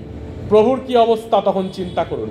ভূমিতে আগে পাইলা কৃষ্ণ তারে পুনঃ হারাইয়া, ভূমিতে পড়িলা প্রভু মূঢ়চিত হইয়া। প্রভু সঙ্গে সঙ্গে সেই গাছের তলায় গিয়ে আছাড় খেয়ে পড়লেন। কৃষ্ণ শ্রী অঙ্গ গন্ধে ভরিছে উদ্যান, সেই গন্ধ পাইয়া প্রভু হইল অচেতন। আশ্চর্য ব্যাপারটা কি জানেন, পুরো জগন্নাথের যেই উদ্যান, জগন্নাথ বল্লভ নাম উদ্যান, হঠাৎ করে কর্পূর আর মৃগনাভি চর্চিত গন্ধ, যা গোবিন্দ আর চন্দন কর্পূর মৃগনাভি চর্চিত যে মিশ্রিত গন্ধ, যা গোবিন্দের অঙ্গগন্ধ, সেই অঙ্গগন্ধে জগন্নাথ বল্লভ উদ্যান ভরে গেল। সবাই গন্ধ পাচ্ছে, একমাত্র প্রভু গোবিন্দের দর্শন পাচ্ছেন। গোবিন্দ অন্তর্ধান হয়ে গেছে, প্রভু তারপর মাটিতে পড়ে অর্ধবাহ্য অবস্থায় আছেন। যেই নাকে গন্ধ গেছে প্রভু পূর্ণভাবে জ্ঞান হারিয়ে ফেলেছেন, পূর্ণভাবে জ্ঞান হারিয়ে ফেলেছেন। ভক্তরা কি গান গাইছিল, ললিত লবঙ্গ লতা পরিশীলন ও মলয় সলিলে। তাহলে কি এটা রস আস্বাদনের মধ্যে হচ্ছে না, যেখানে স্বয়ং গোবিন্দ প্রভু দর্শন করছেন, পেছনে কিন্তু শ্রবণাদি জল নিত্য সেচন করতে হচ্ছেন, যে বস্তুটি হরিদাস ঠাকুর আমাদেরকে জানিয়ে দিয়ে গেলেন। সারা জীবন গোবিন্দ গোবিন্দ গোবিন্দ কৃষ্ণ কৃষ্ণ হরে কৃষ্ণ করে এলেন, শেষে এসে বুকে ধরে গৌর চরণ নিয়ে গৌর মুখ দর্শন করে, গৌর পদার বৃন্দে গৌর মুখ পদ্ম হইতে মধু নয়ন নেত্র ভৃঙ্গ দিয়ে পান করলেন। আজ এই বলে আমাদের হরিকথা এই অবধি সমাপ্ত করছি। দেখুন, এরপরে হরিদাস ঠাকুরের আবার যদি সুযোগ পাই তাহলে বাকি জায়গাটা শেষ করব, যে প্রভু কিভাবে জগন্নাথ সিংহর দ্বারে কি করে ভিক্ষা করছেন, একটু ছোট করে বলে নিই। এরপরে প্রভু হরিদাস ঠাকুরকে কাঁধে নিয়ে নাচছেন, খুব ছোট করে বলবো, 15 মিনিটে শেষ করে দেবো। প্রভু কাঁধে নিয়ে নাচছেন হরিদাস ঠাকুর। কি করে নাচছেন জানেন? এই যে চিত্রপটটায় আপনারা দেখেন এইভাবে যাচ্ছে, না না না, এইভাবে না, এইভাবে না, প্রভু এইভাবে নিয়েছে। দেখে যেন মনে হচ্ছে যে মহাদেব নাচছেন আর উমা কাঁধে রয়েছে। মহাযজ্ঞেশ্বর স্বাচ্ছন্দ্যে মরণ করেছে, তো আজ জগদবাসীকে প্রভু কাঁধে নিয়ে এইভাবে রেখেছেন। এখানে এখানে তিনটে জিনিস ভাববার আছে। এক, বলে প্রভু হরিদাসের চলে যাওয়াতে দুঃখিত না হয়ে আজকে আনন্দ হয়ে নৃত্য করছে কেন? বড় প্রশ্ন। মহাপ্রভু নৃত্য করছে কেন? না, আজকে প্রভুর আনন্দ হচ্ছে যে হরিদাসের এই যে দেহখানি, যে দেহখানিতে প্রভুর নিজ রূপমাধুর্য হরিদাস আস্বাদন করতেন, সেটাকে আজকে নিজের হৃদয়ে নিতে পারছেন, তাই প্রভু নাচছেন। আমার নিতাই চাঁদেরও আনন্দ হচ্ছে। নিতাই চাঁদের আনন্দ হচ্ছে কেন? নিতাই চাঁদের দেখে আনন্দ হচ্ছে এই জন্য যে দেখো জগৎকে কত বড় শিক্ষা দিয়ে গেল, সারাটা জীবন মহামন্ত্র নাম করে শেষে এসে শ্রীকৃষ্ণ চৈতন্য করে যাচ্ছে। আমার নিতাই তো প্রভুর নাম ছাড়া কিছু করেননি, কখনো করেননি, কোনোদিন করেননি, করতেই পারেননি। আর হরিদাস ঠাকুরেরও আনন্দ হচ্ছে এই নৃত্যতে। কেন না, এতদিন সন্ন্যাস গৌর কি বলেছিলাম, অনঙ্গ মঞ্জরি হয়ে রায় কিশোরীর ওপরে নিতাই চাঁদ প্রলেপ দিয়ে রেখেছিল না, যাতে ধুলিবালি না লাগে। আজ হরিদাস ঠাকুর, যার মনে বহুদিনের বাসনা ছিল যে আমার নিতাইয়ের গায়েও আমি ধুলি লাগতে দেব না, তাই আজ প্রভুর গায়ের ওপর উত্তরীয়র মতন হয়ে হরিদাস ঠাকুর বিরাজ করছেন। আর আমার নিতাই গৌর জড়িত যে গৌর হরি, যে সন্ন্যাস গৌর, সেই গৌরের অঙ্গে কোনো হরিদাস ধুলো লাগতে দিচ্ছেন না, চলে গিয়েও সিদ্ধ দেহটা দিয়ে সেবার কাজ করছেন। তাই তো বাবাজি মহারাজ বলছেন জয় হরিদাস বলিহারি। প্রভু এভাবে নৃত্য করছেন, উন্মাদবৎ নৃত্য করছেন প্রভু। শরৎ দামোদর করিলেন সাবধান, ওই অর্থে সাবধান যে প্রভু এবার তো আমাদের সমাধিস্থ করতে হবে, জগৎকে শিক্ষা দিতে হবে। প্রভু বললেন সঙ্গে সঙ্গে, এ হরিদাসের মৃতদেহ কিন্তু মৃতদেহ নয়, ভক্ত দেহ সিদ্ধ দেহ কখনো মৃতদেহ হয় না। এই কথাটা মনে রাখবে। অনেকে অনেক সময় বলে যে অমুক জায়গায় যাব না, ওখানে মরা পোঁতা আছে সমাধিতে। মনে রাখতে হবে ভক্ত দেহ সিদ্ধ দেহ যখন সেবা শুরু হয়ে যাচ্ছে তখন আর তা মৃত বলে ঘোষিত হয় না। প্রভু জগৎকে শিক্ষা দিল, ওটা কিন্তু তখন জীবিত, এটা প্রভু জগৎকে শিক্ষা দিচ্ছে, তখন কিন্তু এইভাবে হয় না। প্রভু নিয়ে গেলেন বিমানে চড়িয়ে, বিমানটা পাঠালেন হচ্ছে রাজা প্রতাপ রুদ্র। প্রভু সমুদ্রের পাড়ে নিয়ে গেলেন, হরিদাসকে চান করালেন, নিজ হস্তে বালুকা ভেদ করে হরিদাসকে শোয়ালেন, জগন্নাথের প্রসাদী বস্ত্র দিলেন।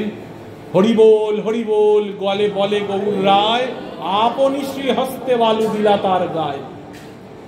নিজেই তার ইয়েতে বালু দিয়ে দিচ্ছেন হরিদাসের ওপরে, পিণ্ডা বাঁধিয়ে দিলেন। এরকম উঁচু করে একটা বেড়া দিতে হয়, এটা নিয়ম আছে। দিয়ে প্রভু কোথায় এলেন? সমুদ্রে স্নান করে। আর সারা ব্রহ্মাণ্ডের ঈশ্বর সমুদ্রে স্নান করে বলছে, ওরে ওরে তোরা আমাকে ভিক্ষা দে রে, আজ আমাকে মহাপ্রসাদ দে, ওহে পশারি আজ আমাকে তোরা মহাপ্রসাদ দে। যত পশারিরা আছে এখন আনন্দবাজারে আপনারা দেখতে পারবেন, সবাই সবার কাছে যা প্রসাদ আছে, যা কিছু আছে সবকিছু প্রভুকে দিয়ে দিচ্ছে, স্তূপ হয়ে যাচ্ছে ওখানে। স্বরূপ দামোদর আবার গিয়ে বললেন যে আরে বাবা দাঁড়াও দাঁড়াও, আবার একটুখানি আটকে দিলেন সেখানে গিয়ে। তারপরে কি হলো? তারপরে গম্ভীরা এলেন প্রভু। মহাপ্রভুর শ্রীহস্তে অল্প নাহি আসে, এক একজনে পঞ্চজনার ভক্ষ পরিবেশে। প্রভুর এত বড় বড় হাত, প্রভু ইচ্ছা করে করে বড় বড়, ইচ্ছা না করা সত্ত্বেও হাতেতে 5 জনের খাবার উঠছে, এক একজনের পাতে দিচ্ছে। ওগুলো তো আসলে মহাপ্রসাদ তখন নয়, যে খাবে তার সঙ্গে সঙ্গে প্রেমভাব উৎপন্ন হয়ে যায়। এইটুকুনি ঘড়া স্বরূপ দামোদর আটকাচ্ছে, আরে বাবা ওর তো ঘড়া এইটুকুনি, তুমি এতটা দিলেও রাখবে কোথায়, তো উছলে পড়ে যাবে।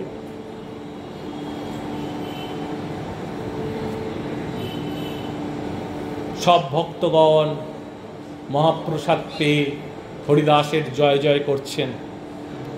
আমার এখনো মনে আছে, আমার পিতৃদেব যখন এখানে হরিদাস নির্জনের শেষ লাইনটা করতেন, সবে বলে জয় জয় জয় হরিদাস, হ্যাঁ, নামের মহিমা লোকে করিলা প্রকাশ।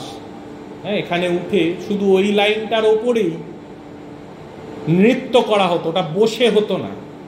এখন তো সবাইকে দেখি ওই লাইনটা একবার গিয়ে চলে যায়, ওই লাইনটাই এখানে ঘিরে ঘিরে নৃত্য করা হতো। 15 মিনিট ধরে ওই একটা লাইনই হতো। আমিও তার সাক্ষী। আপনাদের একটা ভিডিও আছে, ওখানেও দেখবেন ওই লাইনটায় উঠে উঠে এরকম নাচছে, ইউটিউবে দেওয়া আছে। কারণ ওই দিন মহাপ্রভু নিজে বলছেন জয় জয় জয় হরিদাস, নামের মহিমা লোকে করিলা প্রকাশ। মহাপ্রভু নিজে নাচছেন ওইভাবে, সেই লীলা স্মরণ করে নৃত্য হতো ওখানে। এই ভক্ত চরিত্র প্রভু কয়ে বললেন না রাম রায়কে, যে কোন দুঃখ হইতে কোন দুঃখ হয় গুরুতর, কৃষ্ণ ভক্ত বিরহ বিনা দুঃখ নাহি আর। এ দুঃখ কিন্তু কষ্টের দুঃখ নয়, হৃদয়ে এ দুঃখে আসলে আনন্দ হয়, প্রেমোদ্গম হয়। এই কথা শ্রবণের জন্য কত সুন্দর গৌরহরির কত কিছু কথা শ্রবণ হলো আপনাদের, আমারও দ্বারা সেবা হলো। এই লীলা পাঠের হচ্ছে এই মাধুর্য, এতে আমার গৌরকে আরো কাছের করে আমরা বুঝতে পারি। লীলা পাঠের মতন কিছু নেই। আর গৌর পরিকরগণ যারা আছেন, যত গৌর যারা আছেন, যারা এখানে সন্ন্যাসী, যারা গৌড়ীয় সন্ন্যাসী, তারা সব দৈন্যের অবতার। তারা গেরুয়া বস্ত্র ধারণ করেন না, তারা সবাই সাদা বস্ত্র ধারণ করবেন। গৌড়ীয় সন্ন্যাসীরা, গৌড়ীয় সন্ন্যাসীদের গেরুয়া পরা চলবে না। কেন চলবে না? চরিত্র দেখো,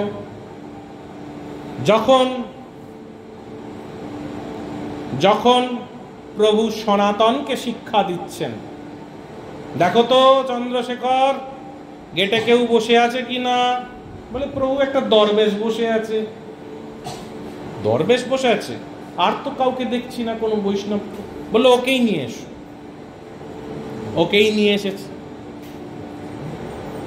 দেখে সনাতন, এই সনাতনকে যখন শিক্ষা দেওয়ার জন্য বস্ত্র দান করছেন, সে কি রঙের বস্ত্র ছিল? সাদা। সনাতন নিলেন না, পুরনো বস্ত্র নিলেন।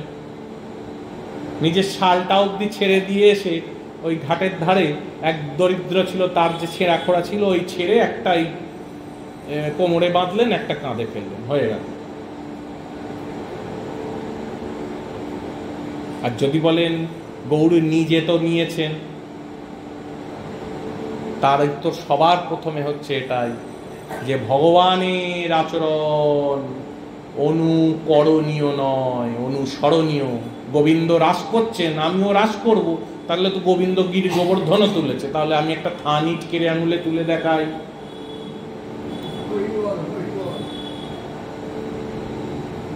একটা নেব অন্যটা নেব না, যেটা মনের সেট হয়ে যাবে সেটা নেব, সেটা তো হবে না, সেটা করতেই হবে। তাই ভগবানের আচরণের সঙ্গে চলবে না, ভক্তের আচরণ দেখতে হবে। ছয় গোস্বামী পাদের আচরণ দেখো, পাবে না। আচ্ছা, আর একটু নিচে নেমে এসো, তার থেকে সিদ্ধ জগন্নাথ দাস বাবা আচরণ দেখো, পাবে না, সাদা। আচ্ছা, গৌর হরিদাস বাবা সাদা, গৌর কিশোর দাস বাবা সাদা। যে কজন বৈষ্ণব, কি ব্রজে কি এখানে, রামদাস বাবাজি মহারাজ সাদা, রাধারমন চরণ দাস দেব সাদা সাদা, যে কজনকে পাবে সে কজনই সব সাদা। তাই গৌড়ীয় বৈষ্ণবদের নিয়ম হচ্ছে শুভ্র বস্ত্র, এটাই আমাদের নিয়ম, এবং এই নিয়ম সকলের জানা এবং বোঝা দরকার। এটা আমি পাঠে বলতে চাই না, বিশেষ একটি কারণে এইটুকুনি বললাম। বেশি ধর্মর কচকচানি হলে না ভক্তি নষ্ট হয়, বুঝলে,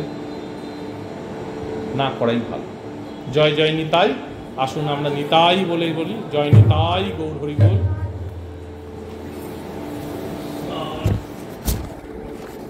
মাইক